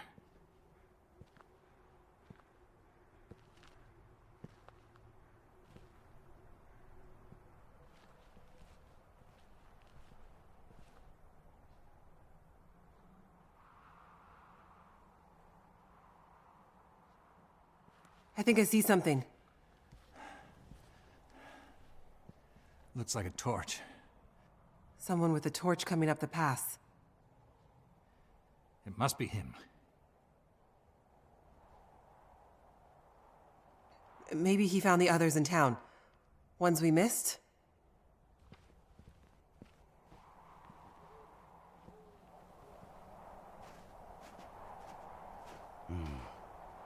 Looks like we have company.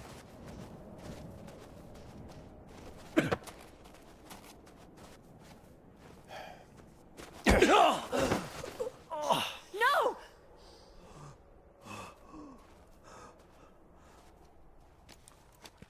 One more step, and I'll put you in the ground.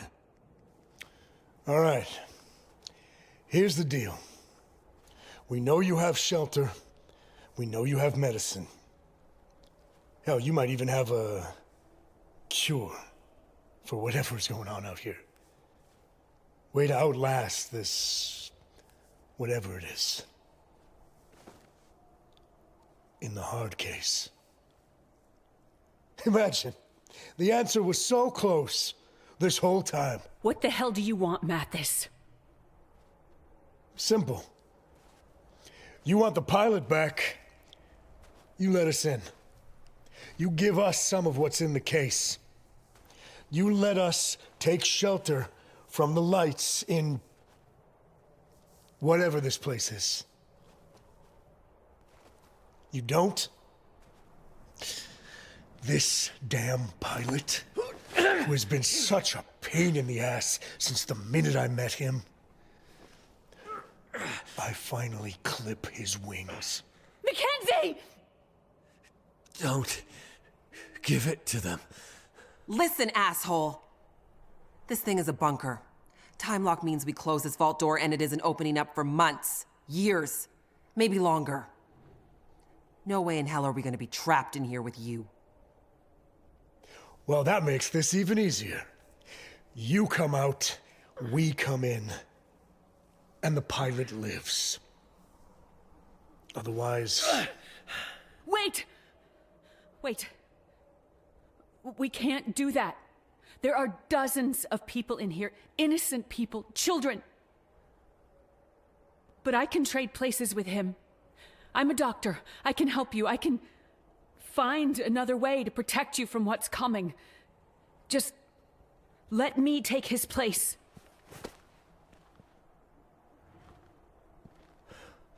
That's not gonna happen. Mackenzie, wait! It took me so long to see it.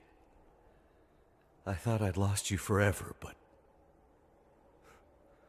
I'd only lost myself. Stay alive for me. Stay alive as long as you can. I will find you. No, Mackenzie! Please! What is going on here? Mackenzie! Don't do this! You don't have to do this! Yes. I do.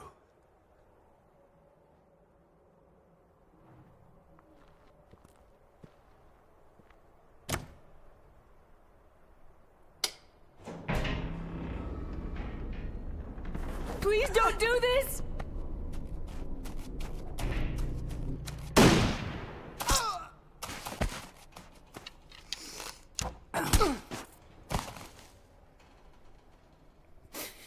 All the time we lost, I would do anything to have it back. I never stopped. I never stopped loving you, Will. I will love you forever, Astrid. And I'll never forget you.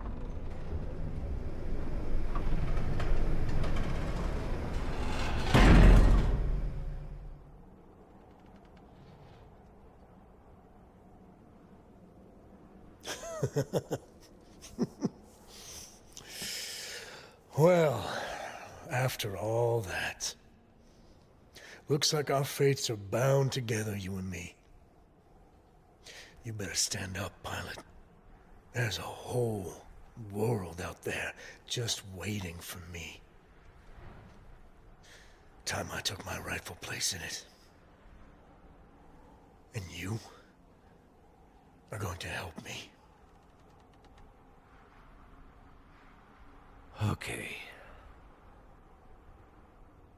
But first, there's something I gotta do.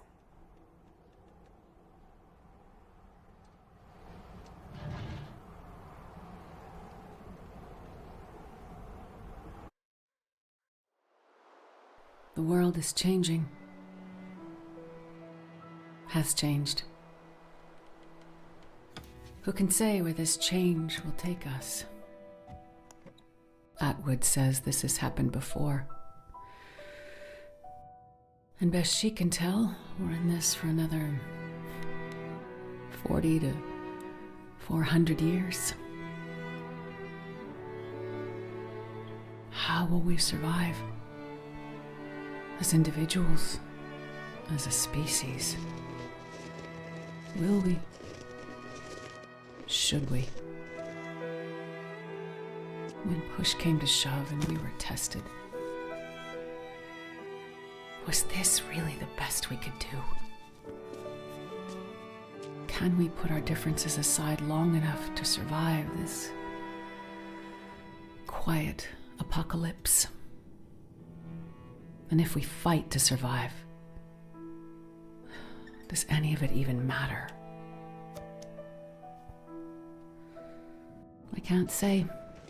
I'm not sure any of us can know what comes next. But what I believe is we have to fight for the future. Because the world we had yesterday won't exist tomorrow. Mackenzie, I know you're out there. Just hang on. Just survive for me. Remember who we were. I will find you. Mackenzie. My love. Whatever you do, wherever you have to go, promise promise me one thing. You won't let this new world break you. And promise me, I will see you again. I bought this game after I watched a couple videos from a small YouTuber, Prettiest Pete. I assume the achievements are accurate, as my first day survived as September 20th, 2015. I think the game was just survival and only Mystery Lake at the time, maybe Forlorn, I don't remember. This game is one of my favorites. The stylization, the fundamental gameplay, each large edition for the most part was good as time went on. I wasn't a big fan of Chapter 4. I feel like a bunch of the gameplay was just like a generic single player game. Like just walking around the prison, you have to you go to the mine, you're just going through the maze in the mine. It's just kind of whatever.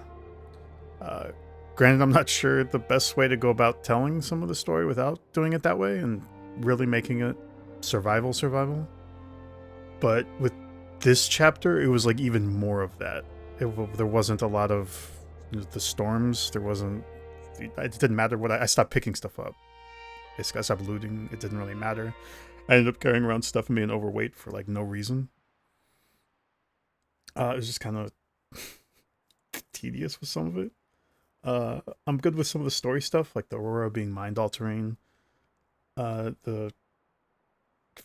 people were like inhaling salt water to off themselves was okay. It felt kind of weird with where you were finding them dead, but I guess it kind of makes sense. I guess a lot of it just wasn't really wrapped up nice with a bow, considering it's the end of the game. The Alzheimer drug that might work on the kid, I assume it works. It just shows her getting the injection, but that's it. Like, I have no idea if that fixed it. We don't know if that's going to fix or help with everyone else. I don't know. Maybe I missed it. I guess it just feels bad to me at the end. Like the plot device for the entire game was just with a question mark. Some of the other stuff feels bad. Like, they're still separated at the end. Mathis is still around. He's not, gone. Some of the fates of characters are like, you don't know what's going to happen to them, or it's just kind of paused. I guess that they're going to be in the sequel. I have no idea. I would have preferred some tropes over some of what happened, like one of the convicts turning to be a good guy and going on your team, or to help to kill Mathis or something like that. I don't know. The train level, I like trains. Autism joke, but I like the trains, but it was just straight up a train level. Like, there was nothing else. It was just the function of the train. There's a train track that goes through like the entirety of Great Bear that you're walking back and forth over for like the whole game, plus and survival. Like, I feel like maybe it would have been cool to have the train be near like where the bunker is, and you kind of repair it the same way that you do with the bear spear, and then you can load everyone up on the train with like a car or two, and then you can travel back across the map after it's changed from what you did, and then pick up, Grey Mother and Jeremiah and Molly and everybody, and then you get to Perseverance Mills, deliver it, both you get to be the heroes. Something happens with the prison break storyline, you can have the prisoner redeem themselves or whatever else, or they're a mechanic or something to help you fix the train. I don't know. You get everyone up, and then you can do the wrap-up cutscene where the train's just moonwalking back to the bunker with everybody before the super Aurora hits, or whatever everyone's hiding from at the end of this game.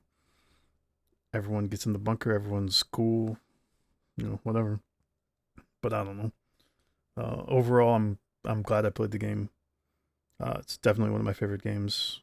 I'm just happy that these people seem to care about the product. The AI screen was kind of funny. Just, hey, we don't give consent for AI to learn off of any of our thing. That's really on par with some creators.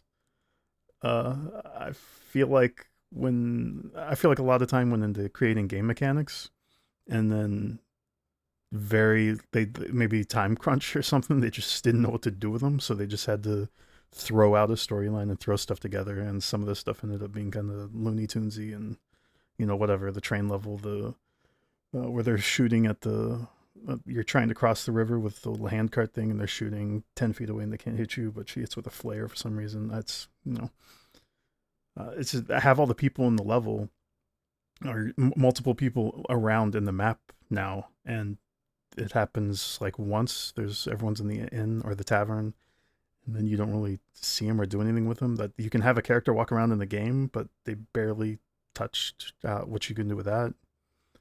But I'm just being nitpicky and stuff. But I definitely will be playing Black Frost. So I hope if anyone actually listened to this ramble, I really appreciate it. Thank you so much. I hope you like playing through the game. But I will definitely be back for Black Frost. So